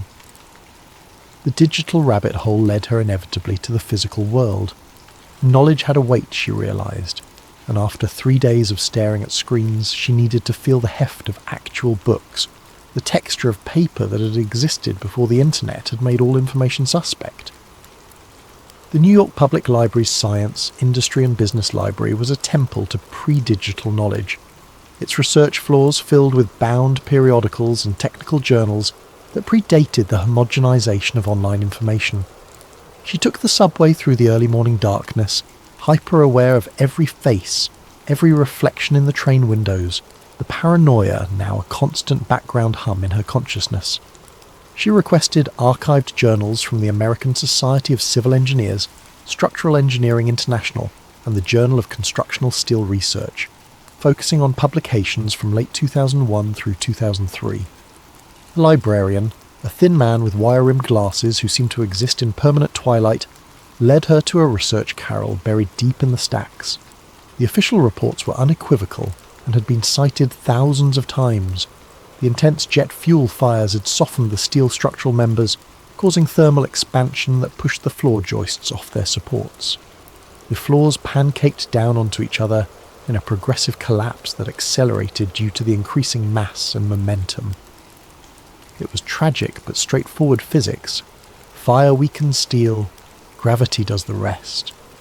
But in the months immediately following the attacks, before the official narrative had crystallized and academic careers had been threatened, a different conversation was happening in the margins of professional literature.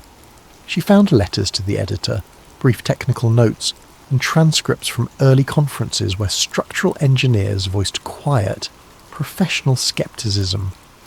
One article, published in a now-defunct journal called Structural Integrity Review, bore the innocuous title, Anomalies in the WTC Collapse Dynamics, a Preliminary Analysis. The author was Dr. Aris Thorne, a professor of structural engineering at Northwestern University with 40 years of experience in high-rise design and failure analysis. Dr. Thorne's analysis was methodical and damning. Using basic principles of physics and publicly available measurements, he demonstrated that the towers had fallen through the path of greatest resistance, the undamaged lower floors and the intact core columns at virtually free-fall speed. For that to happen, he argued, the structural resistance had to have been removed almost entirely and almost simultaneously. The observed collapse is consistent with the near instantaneous failure of critical load-bearing elements across multiple floors, he wrote. This failure mode is not consistent with thermal effects from hydrocarbon fires, which would create non-uniform heating and progressive failure. It is, however, consistent with controlled demolition techniques designed to minimize structural resistance during collapse. He included mathematical models showing that even if the fires had weakened the steel by 50%, far more than the official reports claimed, the remaining structure should have provided significant resistance to collapse. The floors should have fallen irregularly, the core columns should have remained standing, and the overall collapse time should have been significantly longer. It is akin to a car falling through the bottom of a multi-story parking garage, he wrote, with each floor providing progressively less resistance, despite having suffered no structural damage. The physics simply do not support the official explanation. The article was peer-reviewed and published in March 2002. 3 months later, Dr. Thorne's research funding was terminated. By the end of the year, the journal itself had ceased publication, its parent organisation citing financial difficulties and changing market conditions. But Mara's investigation revealed a more complex story. Cross-referencing the journal's subscription database with the author affiliations in Dr. Thorne's article, she discovered that 7 of the 12 peer reviewers who had approved the paper were subsequently denied tenure, transferred to non-research positions, or had their federal funding mysteriously disappear. The systematic dismantling of the academic infrastructure that had supported the questioning of the official narrative was surgical in its precision. Dr. Thorne himself became her new obsession. His university profile, archived on the Internet Wayback Machine, showed a distinguished career spanning 4 decades, with over 200 published papers and millions of dollars in research grants. But in early 2002, his page was updated to show that he had taken an indefinite sabbatical for personal reasons. She dug deeper, following a trail through archived academic mailing lists, conference proceedings, and professional networking sites. The last traces of Dr. Thorne's professional existence were found in a niche engineering message board devoted to structural failure analysis. The forum had been active from 1997 to 2003, when it was apparently taken offline permanently. But Mara had learned to look in the forgotten corners of the internet, the places where data went to die but never quite disappeared. Using advanced search techniques and cached page reconstructions, she found fragments of the discussion threads. Dr. Thorne's final posts were increasingly frantic in tone. He described pressure from university administrators, threats to his family's safety, and mysterious visitors who claimed to be federal investigators but carried no proper identification. His last post, dated September 15, 2002, exactly 1 year and 4 days after the attacks, was brief and chilling. The data is the data. Mathematical models don't lie. Steel doesn't care about politics, and gravity is not a government agency. They can threaten my funding, my reputation, even my family. But they can't change the laws of physics. I've said all I can.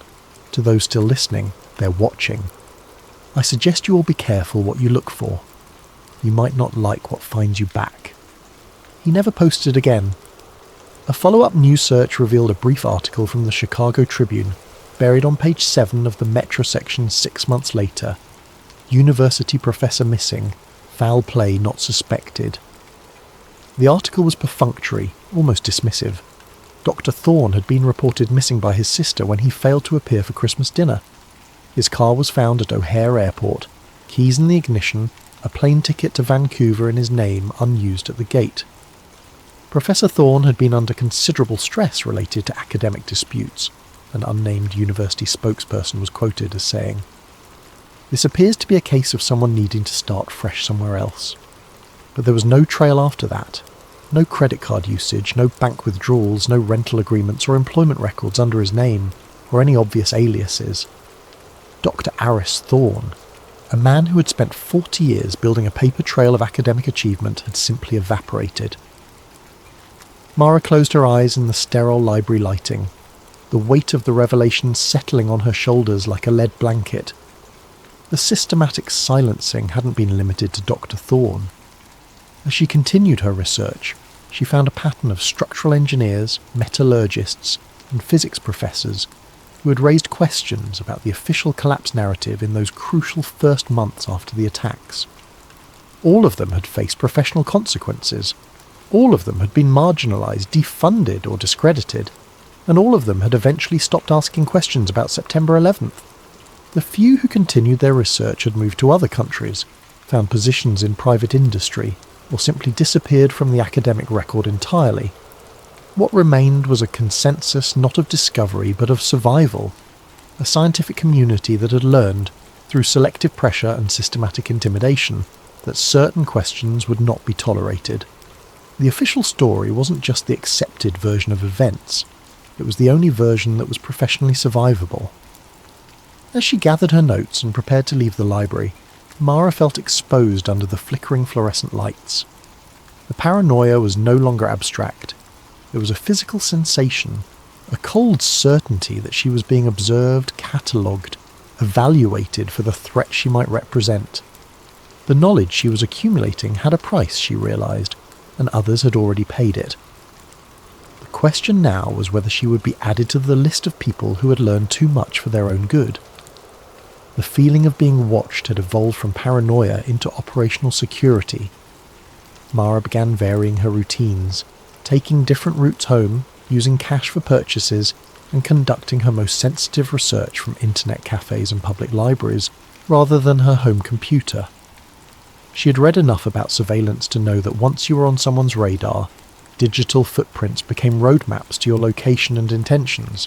She also began using layered VPNs, routing her internet traffic through servers in countries with strong privacy laws, and communicating through encrypted channels that existed in the shadow spaces of the internet. Her investigation moved from mainstream archives to the digital underworld where disgruntled employees, amateur researchers, and information brokers traded in data that governments preferred to keep buried. It was in one such forum, a dark website dedicated to air disaster investigations and aviation anomalies, that she encountered the handle at Radar Ghost. His initial posts in the 9/11 section were bitter rants about cover-ups and government lies, the kind of conspiracy theorising that most serious researchers ignored. But buried in his rambling messages were technical details that could only have come from someone with intimate knowledge of air traffic control systems. After weeks of careful cultivation, building trust through shared technical knowledge and encrypted private messages, that Radar Ghost agreed to share something that had haunted him for over 20 years.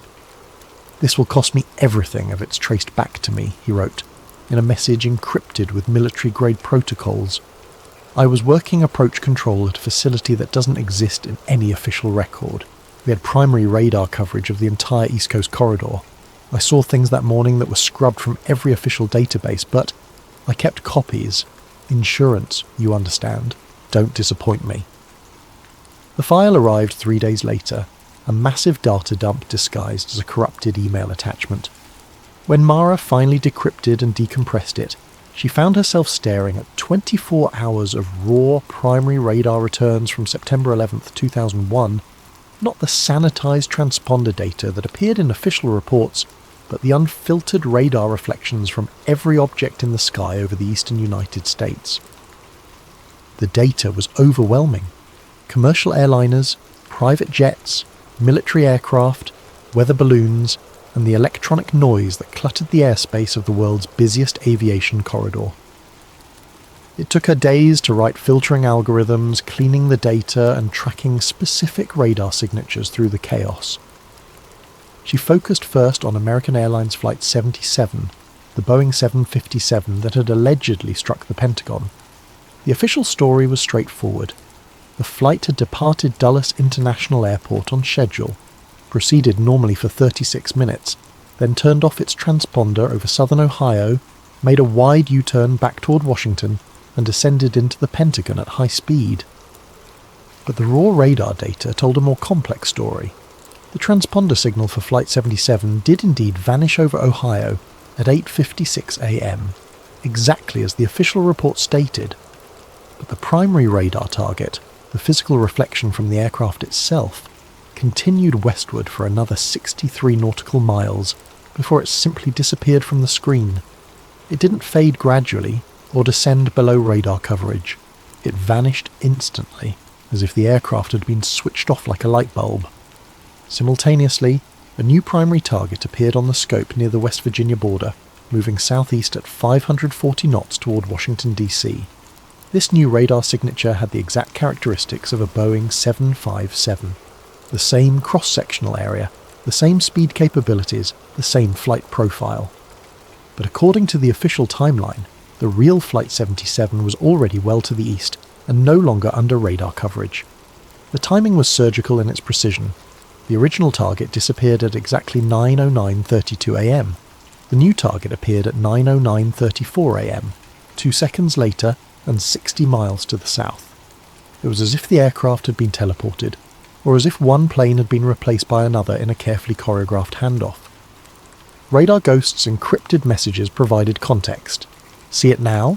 The swap. We called it aircraft substitution in our training manuals, something the military practices during war games when they need to simulate different aircraft types or flight profiles. They paint a new bird on the screen using electronic countermeasures, make the old one disappear using radar jammers. We saw what they wanted us to see. Mara cross-referenced the radar data with archived flight tracking information from that morning. The pattern became even more disturbing when she examined United Airlines Flight 175, which had struck the South Tower. Like Flight 77, its transponder signal disappeared over New Jersey, but the primary radar returns showed the aircraft continuing north for another 40 miles, before vanishing and being replaced by a different target that descended into Manhattan. The implications were staggering. The radar evidence suggested that the aircraft everyone watched strike the World Trade Center and Pentagon were not the original commercial flights. They were substitutes, introduced into the airspace during the confusion of the morning's military exercises. But substitutes for what? If the original flights hadn't crashed into the buildings, what had happened to them? And what exactly had struck the towers? Her correspondence with Radar Ghost became increasingly cryptic as he realized the magnitude of what he had revealed. His final message was short and urgent. They know I've been talking. Moving the family tonight.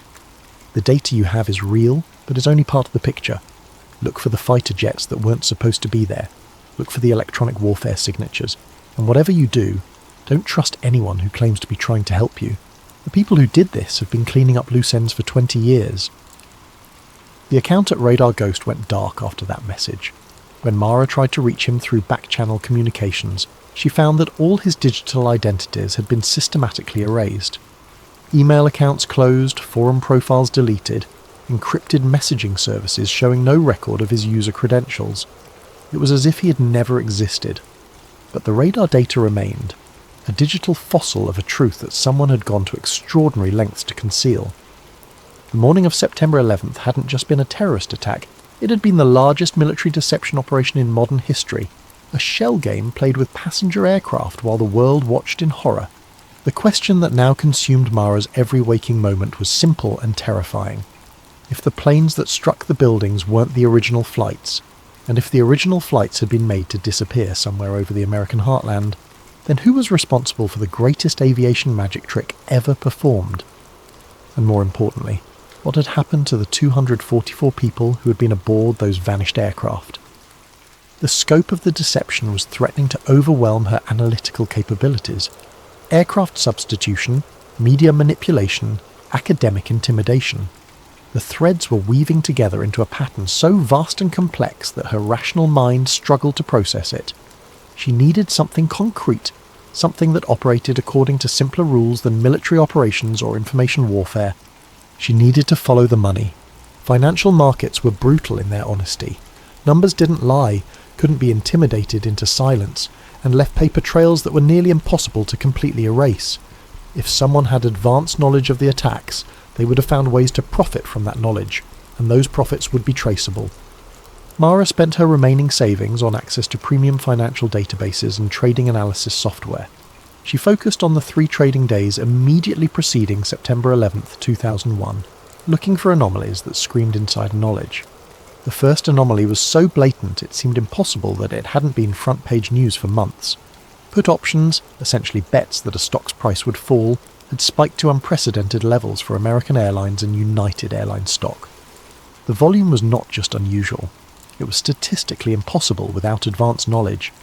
American Airlines put options had increased by 1,300%, above normal volume on September the 6th and 7th. United Airlines puts had spiked by 1,100% over the same period. Someone had wagered hundreds of millions of dollars that these 2 specific airlines, and only these 2 airlines, were about to experience catastrophic losses. But the betting wasn't limited to the airlines. Insurance companies had been targeted with similar precision. Marsh & McLennan, the insurance brokerage that occupied floors 93 to 100 of the North Tower, had been hit with massive put option purchases. So had Swiss Re and Munich Re, 2 reinsurance giants that would face billions in claims from the attacks. Even more specifically, put options had been purchased against Morgan Stanley, Merrill Lynch, and other financial firms that had major offices in the World Trade Center complex. The pattern was surgical. Only companies that would be directly impacted by the destruction of the towers, were targeted for bearish betting. The profits from these trades, had they been collected, would have totaled over $2.5 billion. It was the most successful short-selling operation in financial history, predicated on advanced knowledge of one of the most devastating attacks in human history. Mara traced the trading orders through a labyrinth of financial intermediaries. The initial purchases had been placed through a network of small brokerages in Germany, Switzerland and Japan, locations chosen for their bank secrecy laws and regulatory opacity. But using advanced financial forensic software, she was able to peel back the layers of financial obfuscation. The ultimate source of funding led to a Russian bank called Seveny Trust, which intelligence analysts had identified as a clearinghouse for money laundering operations tied to former Soviet intelligence services. But even that wasn't the end of the trail. The most chilling discovery came when she traced what had happened to the profits. The put options had not been exercised. In the days following September 11th, when these trades would have generated enormous profits, they had been quietly abandoned. The traders had walked away from $2.5 billion rather than claim winnings that would have created an obvious money trail leading back to the conspiracy. But Mara's analysis revealed that equivalent amounts of money had simultaneously appeared in accounts tied to defence contractors and private military companies. Blackwater, Halliburton, Raytheon, Lockheed Martin, corporations that would become the primary beneficiaries of the post-9/11 military-industrial complex, had received massive, mysterious capital injections in the weeks following the attacks. The money hadn't been collected as trading profits, which would have triggered regulatory investigations. Instead, it had been recycled through a complex network of shell corporations and offshore accounts, ultimately funding the very companies that would profit most from the subsequent war on terror. She cross-referenced this financial data with stock performance in the months following the attacks. Defence contractor stocks had exploded in value. Blackwater had grown from a small military training company to $1 billion private army. Halliburton had received no-bid contracts worth hundreds of billions of dollars. The weapons manufacturers had seen their stock prices triple as America embarked on 2 decades of perpetual warfare. The pattern was inescapable. The same financial networks that had bet against the airlines and insurance companies had positioned themselves to profit enormously from the military response to the attacks. It was a perfect financial strategy. Short the targets, invest in the solution, then create the crisis that makes both positions profitable. But the most damning evidence came from an analysis of the timing. The put options hadn't just been purchased in the days before the attacks. They had been strategically timed to expire on September 21st, 2001, exactly 10 days after the attacks. This wasn't random speculation or lucky guessing. It was a precisely calibrated financial operation designed to maximize profits from advanced knowledge of a specific date. Mara sat back in her chair, the weight of the discovery crushing down on her. She had always imagined that if 9/11 was an inside job, it would be motivated by grand geopolitical strategy, ideological fanaticism, or the pursuit of imperial power. The reality was both more mundane and more horrifying. It was about money. The attacks weren't just a catalyst for reshaping global politics. They were the centerpiece of the most profitable investment strategy in human history. The towers had fallen, 3,000 people had died, and 2 decades of war had followed, all to execute a financial plan that had generated trillions of dollars for a small group of investors who had known exactly what was going to happen and when.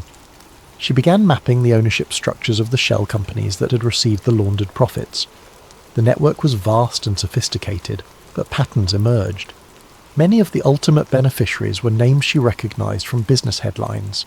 Defense industry executives, private equity firms specializing in military contractors, and investment funds that had emerged from nowhere in the early 2000s to become major players in the military-industrial complex.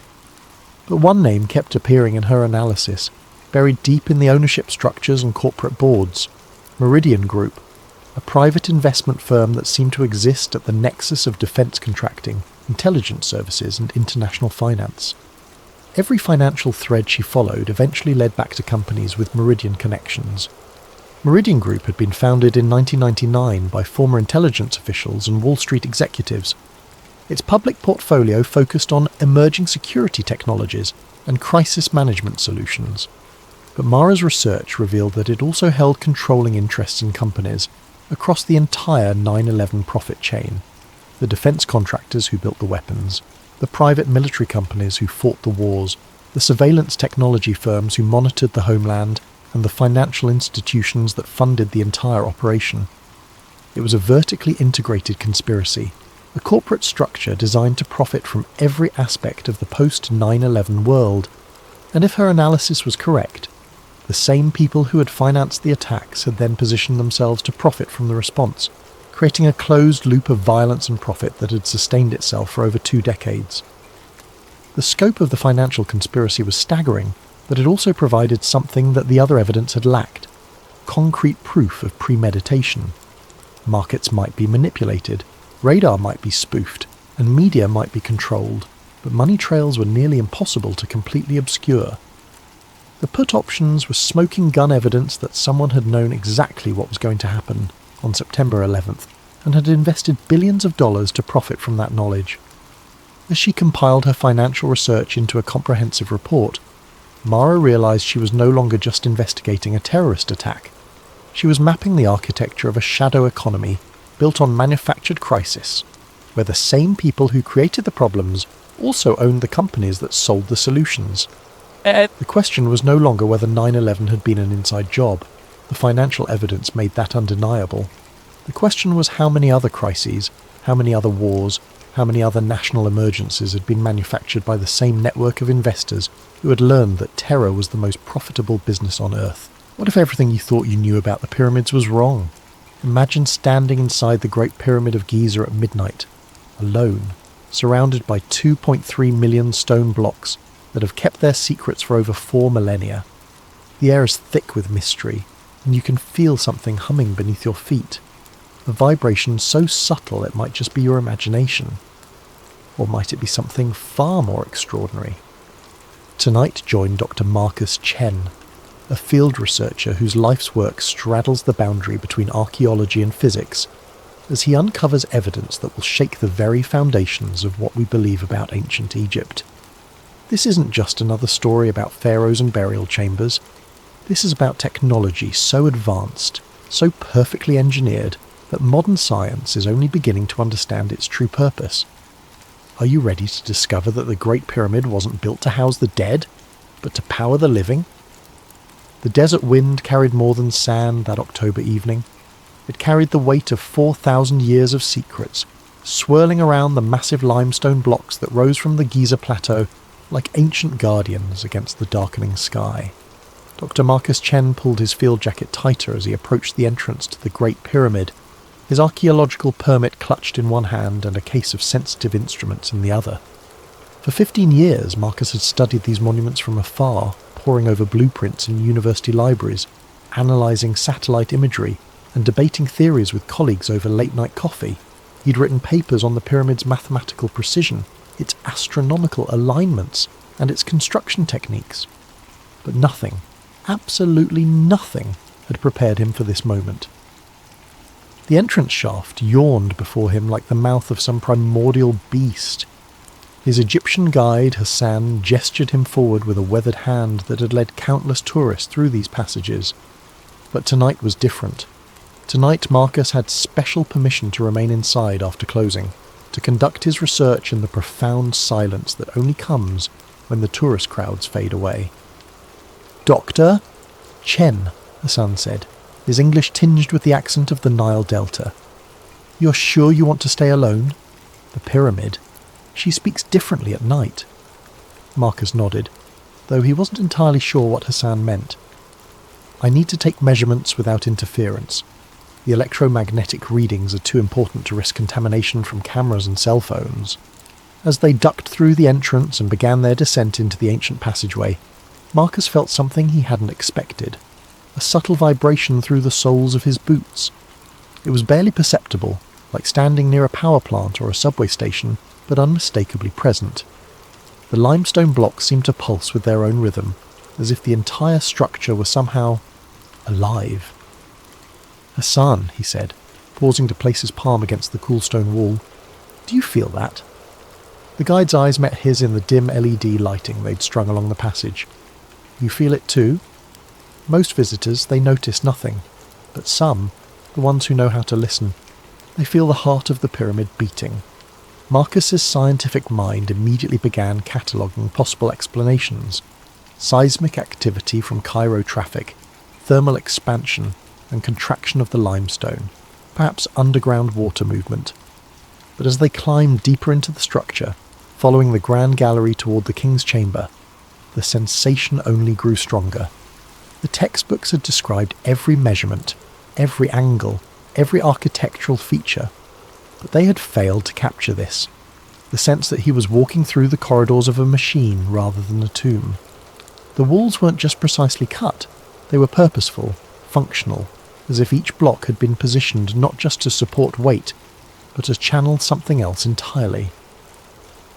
By the time Hassan left him alone in the king's chamber with his instruments and a promise to return at dawn, Marcus was beginning to suspect that everything he thought he knew about the Great Pyramid was about to change. The silence in the king's chamber was absolute. Not the gentle quiet of a library or the muffled stillness of a snow-covered landscape, but the profound absence of sound that only exists deep within solid rock far from the surface world. Marcus set his equipment case on the granite floor and began unpacking his instruments, but his eyes kept returning to the walls around him. For a structure supposedly built as the eternal resting place of Pharaoh Khufu, the king's chamber was remarkably empty. No hieroglyphs adorned the walls, no colourful depictions of the pharaoh's journey to the afterlife, no ornate decorations celebrating his divine status, just smooth, precisely fitted granite blocks that formed a perfect rectangular space. Marcus had visited dozens of legitimate Egyptian tombs, from the elaborate burial chambers in the Valley of the Kings to smaller mastabas scattered throughout the desert. Every single one had been filled with artwork, inscriptions and symbolic elements designed to guide and protect the deceased in the afterlife. The Egyptians were obsessive about decorating their tombs. It was perhaps their most distinctive cultural trait. So why was the most important tomb in Egypt completely bare? He pulled out his digital calipers and began measuring the chamber's dimensions, cross-referencing them with his notes: 10.47 metres long, 5.24 metres wide, 5.84 metres high. But as he worked, something else caught his attention: the acoustics. "Hello?" he called out softly, and the word came back to him transformed. Not a simple echo, but something more complex, a resonance that seemed to build upon itself, creating harmonics that his voice alone couldn't produce. He clapped his hands sharply and the sound reverberated through the chamber in waves, each echo slightly different from the last. Marcus had studied acoustical engineering as part of his physics background, and he knew what he was hearing. The chamber was tuned. The proportions, the materials, even the placement in the pyramid weren't arbitrary. They had been calculated to create specific resonant frequencies. He set up his sound meter and began a systematic test, clapping at different spots around the chamber and recording the acoustic response. The data was remarkable. The chamber was resonating at approximately 110 Hz, a frequency that research had shown could induce altered states of consciousness in humans. Ancient peoples around the world had built structures with similar acoustic properties. Newgrange in Ireland, the Hippogæum in Malta, certain chambers at Stonehenge. But there was something more. As Marcus moved his sound meter around the room, he noticed that the acoustic properties weren't uniform. The northeast corner produced different harmonics than the southwest. The centre of the chamber created the strongest resonance, while areas near the walls seemed to dampen certain frequencies while amplifying others. It was as if the entire chamber had been designed as a three-dimensional instrument, capable of producing complex acoustic patterns that modern sound engineers would struggle to replicate. This wasn't the work of ancient stonemasons building a burial vault. This was the product of sophisticated understanding of wave mechanics and acoustic engineering. Marcus sat cross-legged in the centre of the chamber and closed his eyes, letting the subtle vibrations he'd felt earlier wash over him. The sensation was stronger here, a low-frequency pulse that seemed to emanate from the very stones themselves. It reminded him of standing next to a massive pipe organ, feeling the bass notes resonating in his chest cavity. But there were no pipes here, no mechanical system that could produce such vibrations, unless... He opened his eyes and looked up at the ceiling, with its 9 massive granite beams supporting thousands of tons of limestone above. Each beam weighed between 25 and 80 tons and had been quarried from Aswan 500 miles to the south. The precision with which they'd been placed was extraordinary. The gaps between them were uniform to within millimetres. What if those gaps weren't just structural? What if they were intentional spacing, designed to create specific resonant frequencies when subjected to external forces? The entire chamber could be functioning as a resonating cavity, with the granite beams acting as tuning elements. Marcus pulled out his electromagnetic field detector and switched it on. Immediately the device began registering low-level EM activity. Not strong, but definitely present and distinctly non-random. The readings were strongest near the walls and seemed to pulse in rhythm with the vibrations he could feel through the floor. No pharaoh had ever been found in this chamber. No evidence of burial had ever been discovered. No grave goods, no mummy. No indication that this space had ever served its supposed purpose as a tomb. But it was definitely serving some purpose. The question was, what? The next morning, Hassan returned to find Marcus still awake, surrounded by printouts from his instruments and covered in limestone dust. The researcher had spent the night exploring every accessible passage in the pyramid, and his findings were beginning to form a picture that contradicted everything in the archaeological textbooks. "Dr. Chen, you look like you have seen the jinn," Hassan said, offering him a thermos of strong coffee. "What did the pyramid tell you?" Marcus accepted the coffee gratefully and gestured toward his scattered notes. "Hassan, I need to see the subterranean chamber, the one most tourists never visit." Hassan's expression grew serious. "That chamber, she is dangerous. Very old, very deep. The air is not good there." "I have proper equipment," Marcus insisted, "and I think what's down there might be the key to understanding what this place really is." An hour later, they were descending through a narrow shaft that led to the lowest accessible level of the pyramid. The subterranean chamber lay more than 30 metres beneath the base of the structure, carved directly from the bedrock. As they went deeper, the temperature dropped and the air grew thick with moisture. The passage opened into a rough-hewn chamber unlike anything else in the pyramid. Where the king's chamber was precisely cut granite, this space looked unfinished, almost crude. But Marcus wasn't interested in the chamber itself, he was focused on the walls. "Hassan, bring the light closer." The LED beam revealed what Marcus had hoped to find: unmistakable signs of water erosion.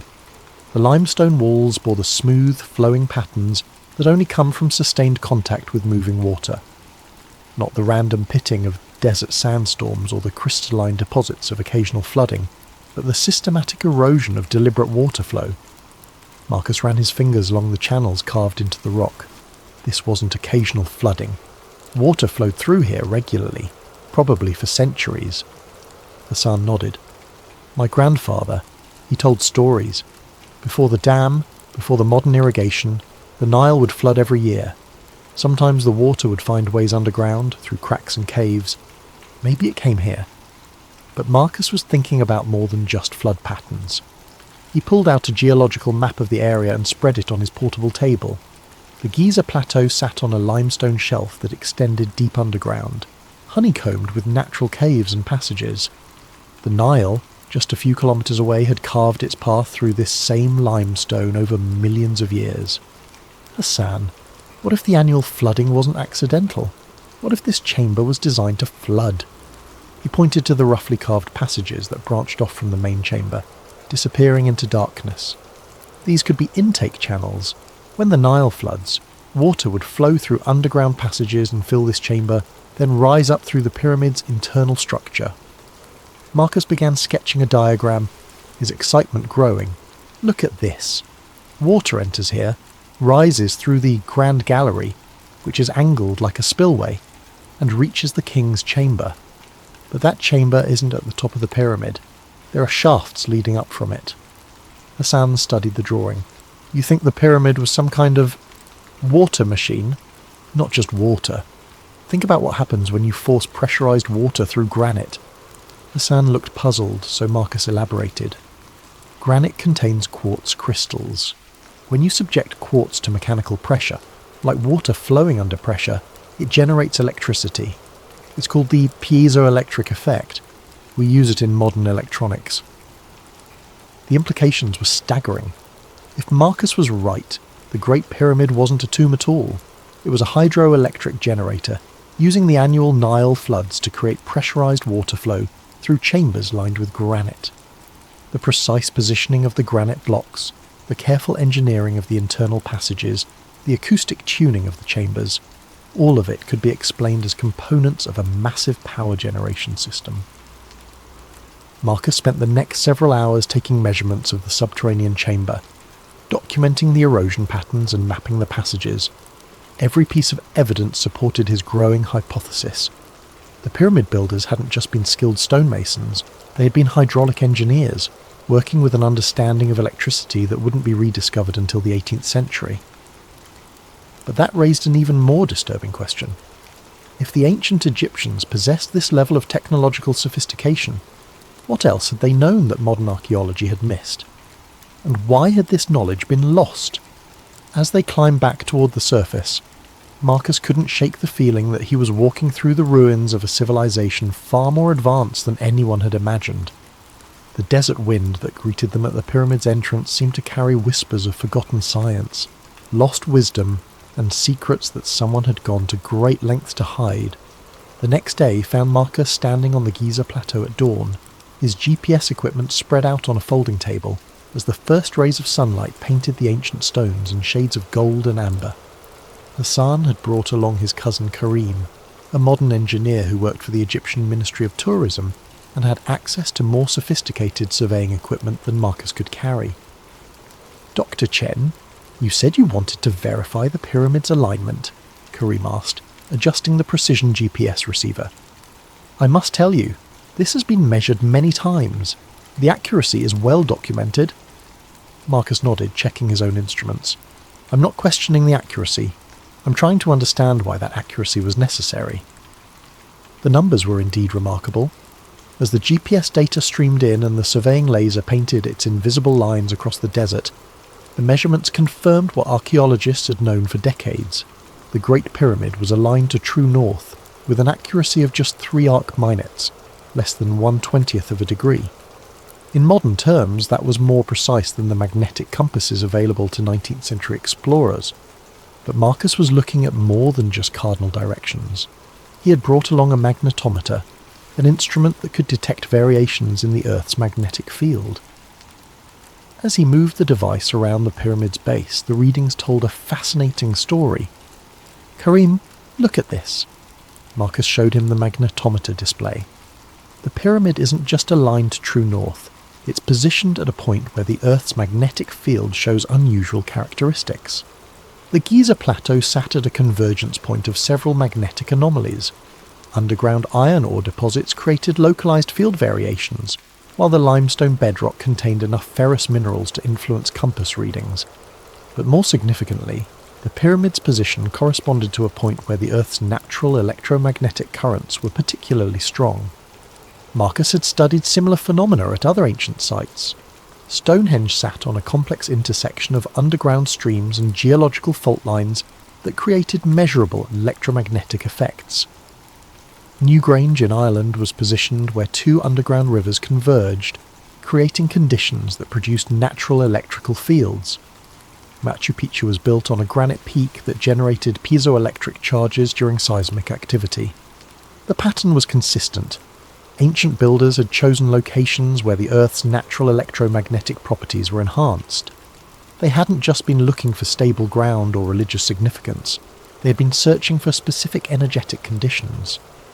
"Hassan," Marcus called to his guide, who was photographing the sunrise from the pyramid's eastern face, "your grandfather's stories. Did any of them mention lights?" Hassan walked over, his expression thoughtful. "Lights? You mean like the tourist illumination?" "No, I mean lights that might have been seen historically, strange lights, unexplained phenomena." Hassan's eyes widened slightly. "Ah, yes. The old people, they would speak of the lights that danced around the pyramid during certain seasons, usually during the flood time, when the Nile was high. They called them the souls of the pharaohs, but my grandfather, he was educated man. He thought maybe they were something else." Marcus felt his pulse quicken. What kind of something else? He worked for British archaeologists in the 1920s. They had instruments, cameras. One night during flood season, they saw lights moving around the pyramid's apex. Blue-white lights, like electricity. The photographs they took showed, what do you call them? Discharge patterns. Electromagnetic discharge. Marcus had seen similar phenomena at other ancient sites during periods of high atmospheric electricity. If the pyramid was designed to interact with the Earth's electromagnetic field, then during certain conditions, perhaps when underground water levels were high and atmospheric electrical activity was increased, it might actually generate visible electrical discharges. Marcus spent the morning taking detailed measurements of the electromagnetic conditions around the pyramid. The data revealed a complex pattern of electrical activity that varied with the time of day, the season, and the underground water levels. The pyramid wasn't just passively sitting in an electromagnetically active location. It appeared to be designed to harness and focus that activity. The internal structure suddenly made more sense. The king's chamber, with its precise granite construction, would act as a focal point for electromagnetic energy generated by the pressure of water on quartz crystals. The shaft systems leading from the chamber would serve as waveguides, directing the electrical energy toward the pyramid's apex. The entire structure was essentially a massive electromagnetic antenna, designed to capture, generate and transmit electrical energy using natural forces. But transmit it where? And for what purpose?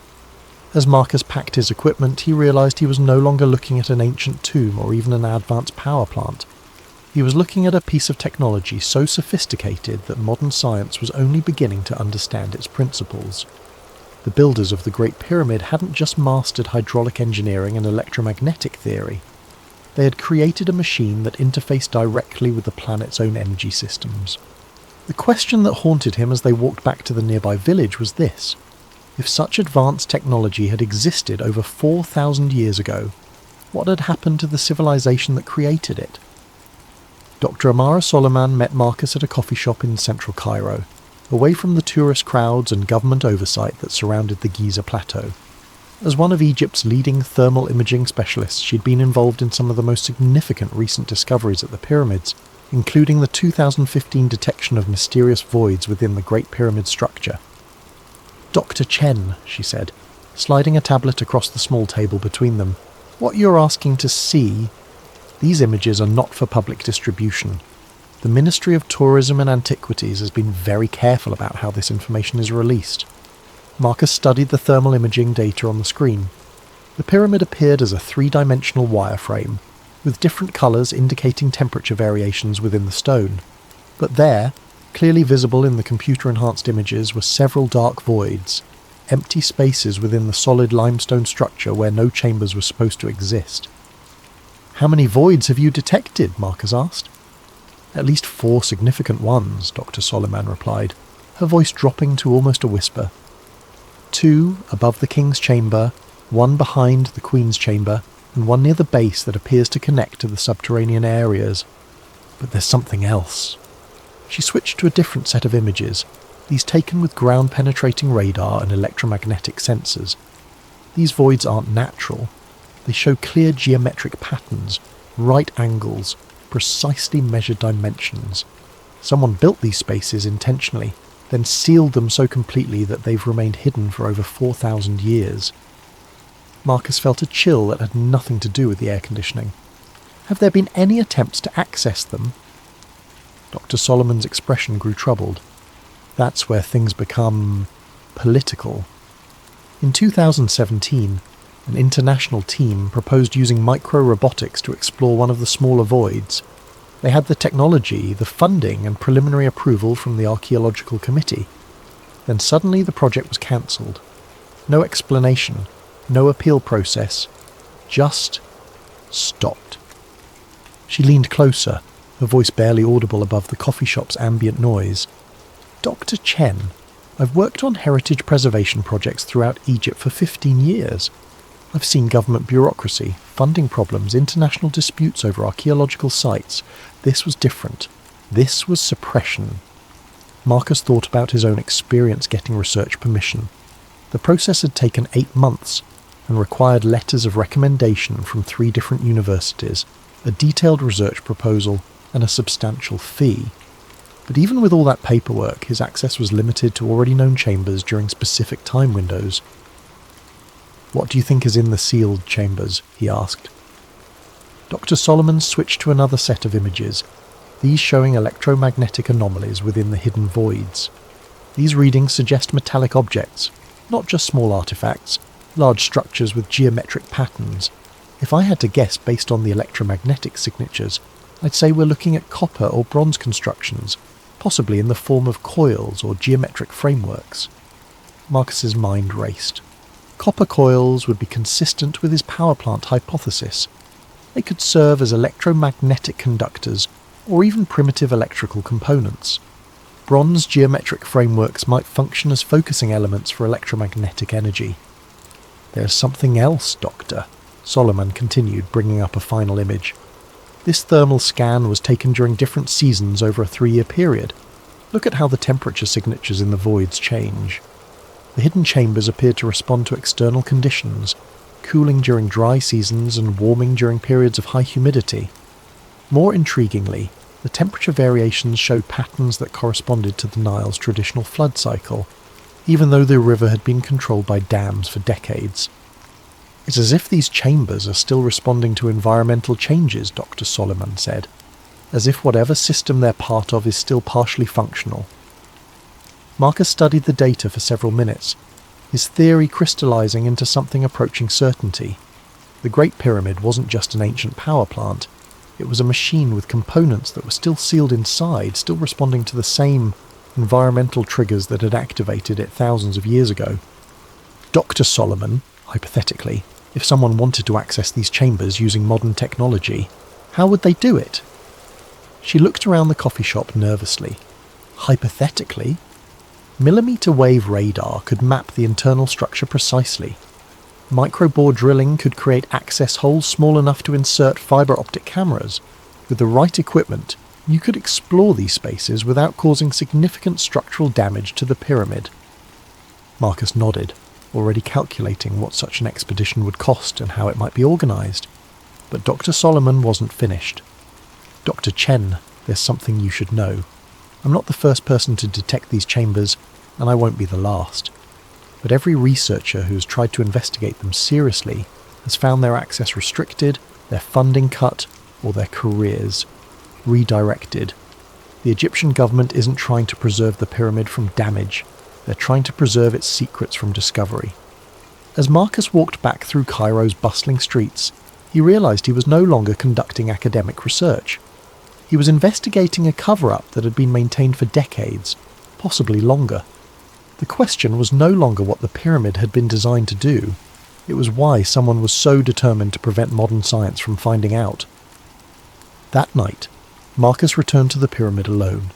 Hassan had arranged for him to have extended access, though the guide had seemed reluctant to leave him there as darkness settled over the Giza plateau. "Dr. Chen, the pyramid. She's different at night. You be careful, yes? Some knowledge, it comes with price." Now, sitting in absolute darkness in the king's chamber with his instruments powered down and his cell phone turned off, Marcus could feel what Hassan had meant. The vibrations he'd noticed on his first day weren't stronger at night. They were clearer, unmasked by the electromagnetic interference of modern technology and the subtle vibrations of daytime activity. The feeling was unmistakable now, a low-frequency pulse that seemed to emanate from the very stones around him. It reminded him of sitting in a car with a powerful subwoofer, feeling the bass notes resonating in his chest. Except this sensation seemed to penetrate deeper, affecting not just his body but his consciousness itself. Marcus had brought along a new piece of equipment, a sensitive electromagnetic field detector borrowed from Dr. Solomon's laboratory. In the complete darkness and electrical silence of the chamber, the device could register even the faintest electromagnetic activity. He switched it on and watched the display with growing amazement. The pyramid was generating electricity. Not much. The readings were measured in millivolts and microamps, but the output was consistent, rhythmic, and definitely real. The electromagnetic field strength varied in cycles that corresponded to the acoustic resonance he'd measured earlier. The entire structure was functioning as a low-level electrical generator. powered by forces he was only beginning to understand. Marcus activated his night vision camera and began recording, speaking in whispers to avoid disturbing whatever delicate processes he was observing. The electromagnetic readings are strongest near the northeast corner of the chamber, consistent with the acoustic anomalies I documented earlier. The field strength appears to correlate with lunar cycles. Tonight's readings are approximately 20% higher than last week's, coinciding with the new moon. He moved the detector around the chamber, mapping the electromagnetic field as he had mapped the acoustics. The patterns were complex but consistent, forming a three-dimensional matrix of electrical activity that encompassed the entire chamber. At the centre of the room, where the pharaoh's sarcophagus should have been, the electromagnetic field reached its peak intensity. But there was something else. As Marcus sat in the centre of the chamber, surrounded by the electrical field generated by 4,000 years of precisely engineered stone, he began to experience something unexpected: altered consciousness. It started as a subtle shift in perception, similar to the disorientation he'd felt at high altitude or during meditation. But as he remained motionless in the electromagnetic field, the sensation deepened. His thoughts became clearer, more focused, while his awareness of the chamber around him expanded. He could sense the massive weight of the pyramid above him, the underground chambers below, even the subtle movements of air through the shaft systems. Marcus realized that the 110 Hz acoustic resonance he'd measured wasn't accidental. It was the exact frequency that research had shown could induce theta brainwave states associated with deep meditation, enhanced creativity, and altered consciousness. Combined with the electromagnetic field, the King's Chamber functioned as a consciousness-altering device. But why? What purpose would ancient builders have had for creating a machine that could systematically alter human consciousness? As Marcus sat in the pyramid's electromagnetic embrace, understanding dawned on him like sunrise over the desert. The pyramid wasn't just a power plant, it was a communication device. The electrical energy it generated wasn't meant to power lights or machinery. It was designed to amplify and transmit human consciousness itself. The ancient Egyptians had built the ultimate meditation chamber, a place where human awareness could be enhanced, expanded, and potentially transmitted across vast distances. The precision engineering, the electromagnetic properties, the acoustic tuning, all of it served to create conditions where consciousness could transcend the normal limitations of the human brain. Marcus thought about the ancient Egyptian concepts of Ka and Ba, aspects of the human soul that could travel beyond the physical body. What if these weren't just religious beliefs, but actual descriptions of consciousness, projection experiences facilitated by the pyramid's technology? The implications were staggering. If ancient Egyptians had mastered consciousness projection, they could have explored distant lands without physical travel, communicated across vast distances without messengers, and perhaps even preserved knowledge in ways that transcended physical destruction. The pyramid might have been their internet, their telecommunications network, their method of backing up human consciousness itself. Marcus's instruments continued recording as his awareness expanded further. He could sense other presences in the chamber, not supernatural entities, but echoes of the thousands of people who had experienced altered states in this space over the millennia. The pyramid had been accumulating consciousness, storing it in some form that science didn't yet understand. As the hours passed, Marcus began to comprehend the magnitude of what he'd discovered. The Great Pyramid wasn't just an ancient monument, it was a machine for expanding human potential, built by a civilization that understood the relationship between consciousness, electromagnetic energy, and the fundamental structure of reality itself. But why had this knowledge been lost, and why were modern authorities so determined to prevent its rediscovery? As dawn approached and the electromagnetic readings began to fluctuate with the rising sun, Marcus made a decision that would change the course of his research, and possibly his life. He wasn't going to publish his findings in academic journals where they could be dismissed or suppressed. He was going to find a way to demonstrate the pyramid's true capabilities to the world. The Age of Secrets was about to end. 3 weeks after his night in the King's Chamber, Marcus found himself in a secure conference room at Cairo University, surrounded by researchers who had responded to his carefully worded communications. Dr. Solomon sat across from him, along with Dr. James Morrison, a British archaeoacoustics specialist, Dr. Elena Kozlov, a Russian electromagnetic researcher, and surprisingly, Dr. Sarah Running Bear, a Lakota physicist who studied indigenous sacred sites in North America. "What you're suggesting, Doctor?" "Chen," Dr. Morrison said, reviewing Marcus's data on his tablet, "goes beyond revolutionary. You're proposing that ancient civilizations possess technology that we're only beginning to understand." Marcus nodded, pulling up a global map on the room's display screen. Red dots marked locations across every continent. "It's not just a proposal anymore. Thanks to Dr. Running Bear's research, we've identified 47 sites worldwide that show identical electromagnetic signatures to the Great Pyramid." Dr. Running Bear leaned forward, her voice carrying the weight of generational knowledge. "My people have always known that certain places were different. We called them places where the earth speaks. The acoustic properties, the electromagnetic anomalies, the consciousness-altering effects, they're all documented in our oral traditions." She pointed to several dots in North America. Serpent Mound in Ohio, the Medicine Wheels of Wyoming, certain kivas in the southwest. They all show the same engineering principles. Positioning at electromagnetic convergence points, internal geometries designed for acoustic resonance, materials chosen for their piezoelectric properties. Dr. Kozlov, who had been quietly analysing electromagnetic data, looked up with excitement. "I've been comparing the frequency patterns from these sites. They're not random, they form a harmonic sequence. Each site resonates at frequencies that complement the others, as if they were designed to work together as a single system." Marcus felt his pulse quicken. A single system spanning the entire globe. "More than that," Dr. Kozlov continued, pulling up a complex waveform analysis.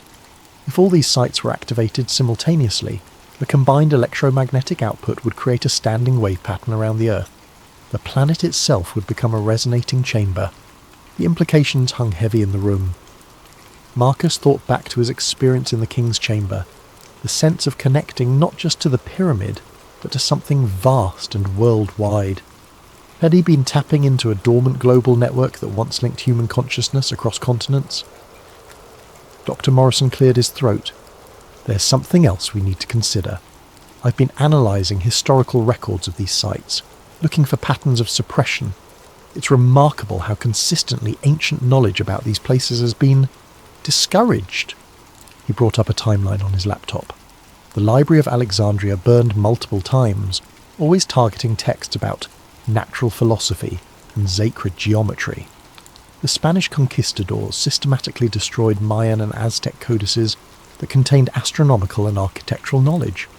The British Empire consistently relocated indigenous populations away from sites that showed electromagnetic anomalies. Dr. Running Bear's expression darkened.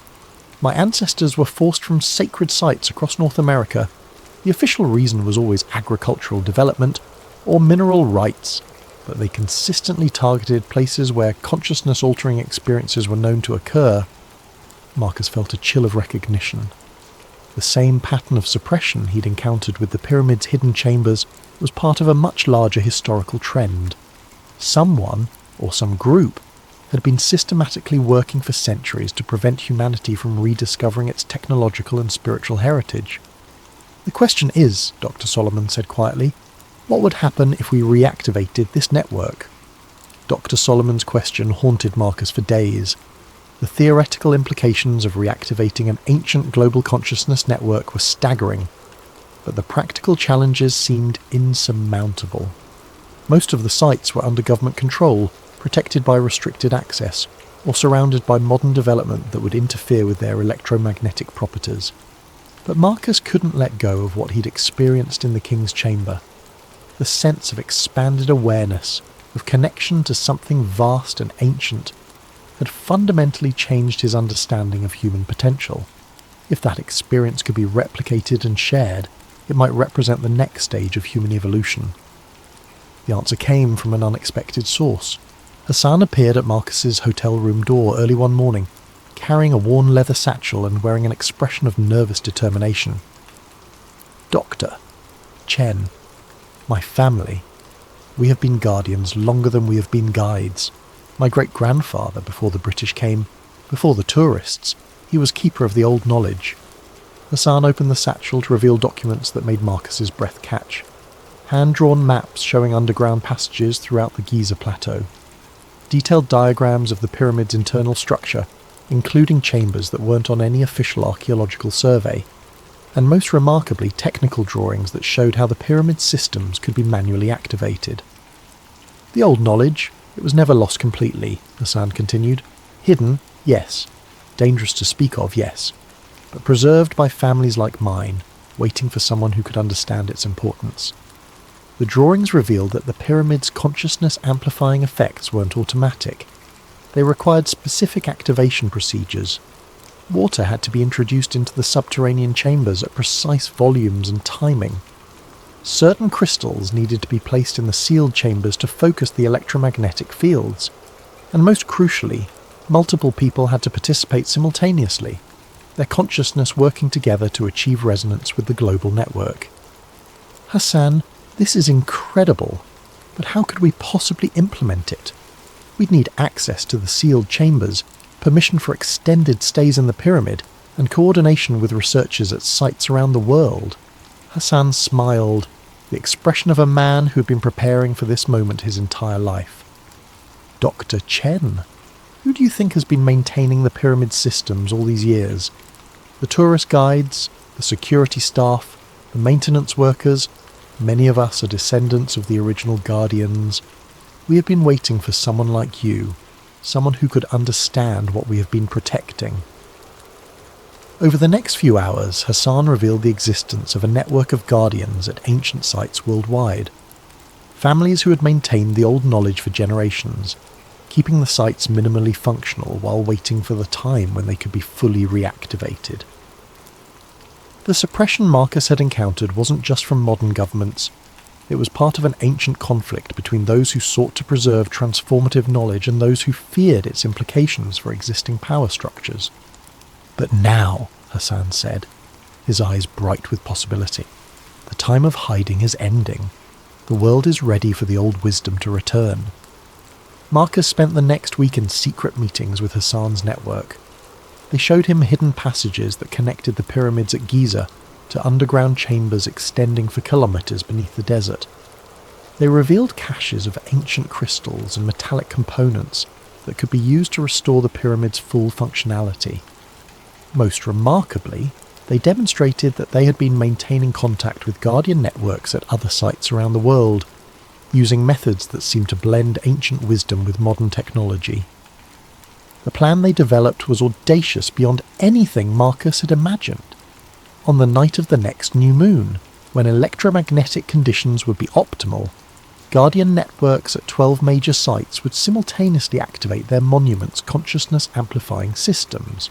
The Great Pyramid would serve as the primary node, with Marcus and the research team providing scientific documentation of the process. If successful, the experiment would create the first coordinated activation of the global consciousness network in over 3,000 years.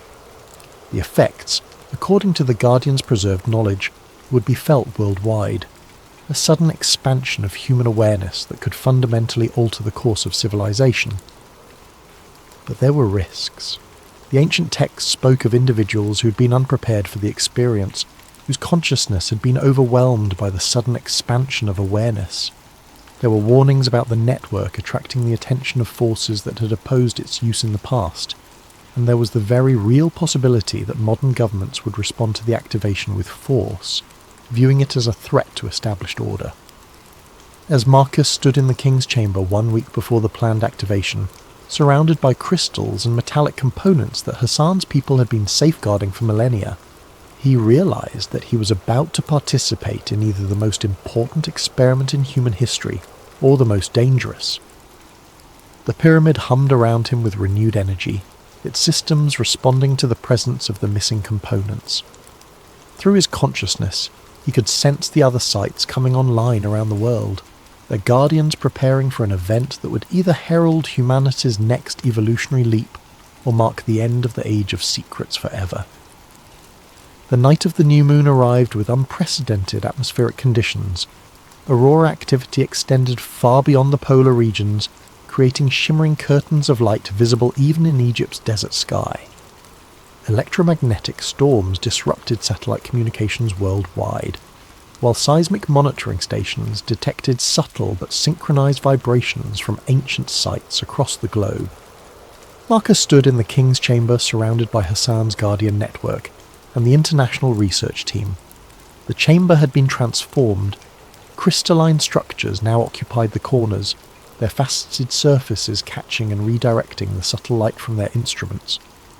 Copper coils, fashioned according to ancient diagrams, had been positioned to enhance the room's natural electromagnetic properties. Most remarkably, water from the Nile's ancient flood channels had been carefully directed into the subterranean chambers, creating the hydraulic pressure needed to activate the pyramid's piezoelectric systems. Dr. Running Bear checked her communication device one final time. Serpent Mound is reporting full activation. The electromagnetic readings are unlike anything we've ever recorded. Dr. Morrison, monitoring from Newgrange and Ireland, transmitted similar reports. The acoustic resonance here is building beyond our measurement capabilities. The entire mound is vibrating in harmony with frequencies we didn't know existed. Around the world, Guardian networks at sites from Machu Picchu to Angkor Wat were reporting the same phenomenon. Ancient monuments that had been dormant for millennia were awakening, their consciousness-amplifying systems responding to coordinated activation for the first time in recorded history. In the King's Chamber, Marcus felt the familiar sensation of expanded awareness beginning to build, but this time it was different, stronger, more focused, and connected to something vast beyond individual consciousness. Through the electromagnetic field generated by the activated pyramid, he could sense the presence of people at the other sites, their awareness merging into a collective experience that transcended physical distance. Dr. Kozlov, monitoring the electromagnetic readings, whispered in amazement, "The standing wave pattern is forming exactly as predicted. The Earth's electromagnetic field is reorganizing itself around these sites." But the experience went beyond scientific measurement. As the network reached full activation, Marcus found his consciousness expanding not just across space but across time. He could sense the pyramid builders themselves, not as historical figures but as present awareness, as if their consciousness had been preserved within the structure itself, waiting for this moment of reactivation. The ancient Egyptians hadn't just built a machine for amplifying consciousness, they had created a means of preserving it across millennia. The pyramid was a library of human awareness, containing the accumulated wisdom of a civilization that had achieved levels of understanding that modern science was only beginning to approach. Through the network, Marcus experienced visions of the ancient world as it had truly been. Not the primitive civilization described in history textbooks, but a global culture connected by consciousness-amplifying technology, capable of feats that seemed magical only because the principles had been forgotten. He saw the construction of the monuments not as slave labour directed by megalomaniacal pharaohs, but as collaborative projects undertaken by people who understood their role in maintaining humanity's connection to higher levels of awareness. Most remarkably, he experienced the reason why the network had been deactivated. As human civilizations became more hierarchical and centralized, the egalitarian consciousness expansion technology had been seen as a threat to emerging power structures. Rulers who depended on controlling information and limiting awareness had systematically dismantled the network, replacing consciousness-expanding wisdom traditions with belief systems that emphasized obedience and separation. The suppression hadn't been accidental. It had been deliberate, coordinated across cultures and centuries by those who understood that widespread access to expanded consciousness would make traditional forms of dominance impossible to maintain. But the network had been designed with safeguards. The consciousness of its builders had been preserved within the structures themselves, waiting for a time when humanity would be ready to reclaim its heritage. That time, Marcus realized, was now. As the activation reached its peak, effects began manifesting around the world. Dr. Running Bear reported that people living near the activated sites were spontaneously experiencing expanded states of consciousness. Emergency services were receiving calls about strange lights and telepathic experiences. social media was flooded with reports of sudden insights, creative breakthroughs, and experiences of connection that transcended normal human limitations, but there was resistance as well. Military aircraft were scrambling towards several of the activated sites. Government communications were buzzing with references to unauthorized experiments and potential security threats. The same forces that had suppressed the ancient knowledge were mobilizing to contain its return. Hassan, who had been monitoring communications with Guardian networks worldwide, turned to Marcus with urgent concern. "Doctor, Chen, we have perhaps 30 minutes before official intervention begins. The network is fully activated, but maintaining it will require ongoing commitment from people around the world." Marcus understood. The ancient network hadn't been maintained by technology alone. It had required conscious participation from people who understood its importance. The reactivation was just the beginning. For the consciousness expanding effects to continue, individuals at sites around the world would need to take responsibility for maintaining the system, despite inevitable opposition from established power structures. As sirens began wailing in the distance and the first military helicopters appeared on the horizon, Marcus made his final recordings. The scientific data would be crucial for documenting what had occurred, but the real proof would be the ongoing transformation of human consciousness that the network had initiated. The age of secrets was truly ending. But as Marcus and his team prepared to face the consequences of their world-changing experiment, he realized that the real work was just beginning. 6 months after the global awakening, as the media had dubbed it, Marcus sat in a small cafe in Prague, one of dozens of cities where consciousness research centres had spontaneously emerged. Around the world, people who had experienced the network activation had begun gathering, sharing their experiences and developing new applications for expanded awareness. The official response had been predictable. Governments had classified the event as a coordinated hoax involving atmospheric anomalies and mass suggestion. The Guardian networks had been disbanded, the sites placed under increased security, and several researchers had found their careers and funding mysteriously terminated. But the consciousness genie was out of the bottle. Dr. Running Bear, now leading a consortium of indigenous researchers, had documented over 10,000 cases of enhanced psychic abilities manifesting in people who had been near activated sites.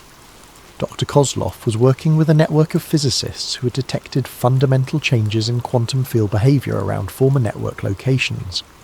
Even Dr. Morrison, despite losing his university position, continued documenting the ongoing acoustic anomalies at ancient sites worldwide. Most remarkably, people were spontaneously rediscovering consciousness expansion techniques that had been lost for millennia.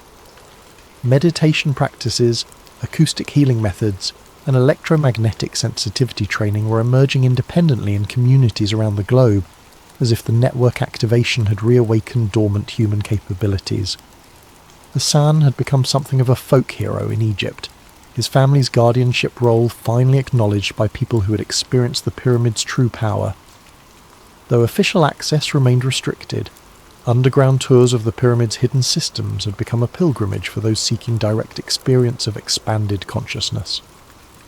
Marcus himself had changed profoundly. The night in the activated King's Chamber had left him with permanent access to expanded awareness states. He could sense the electromagnetic fields of other people, communicate telepathically with others who had experienced the network, and access information through methods that conventional science couldn't explain.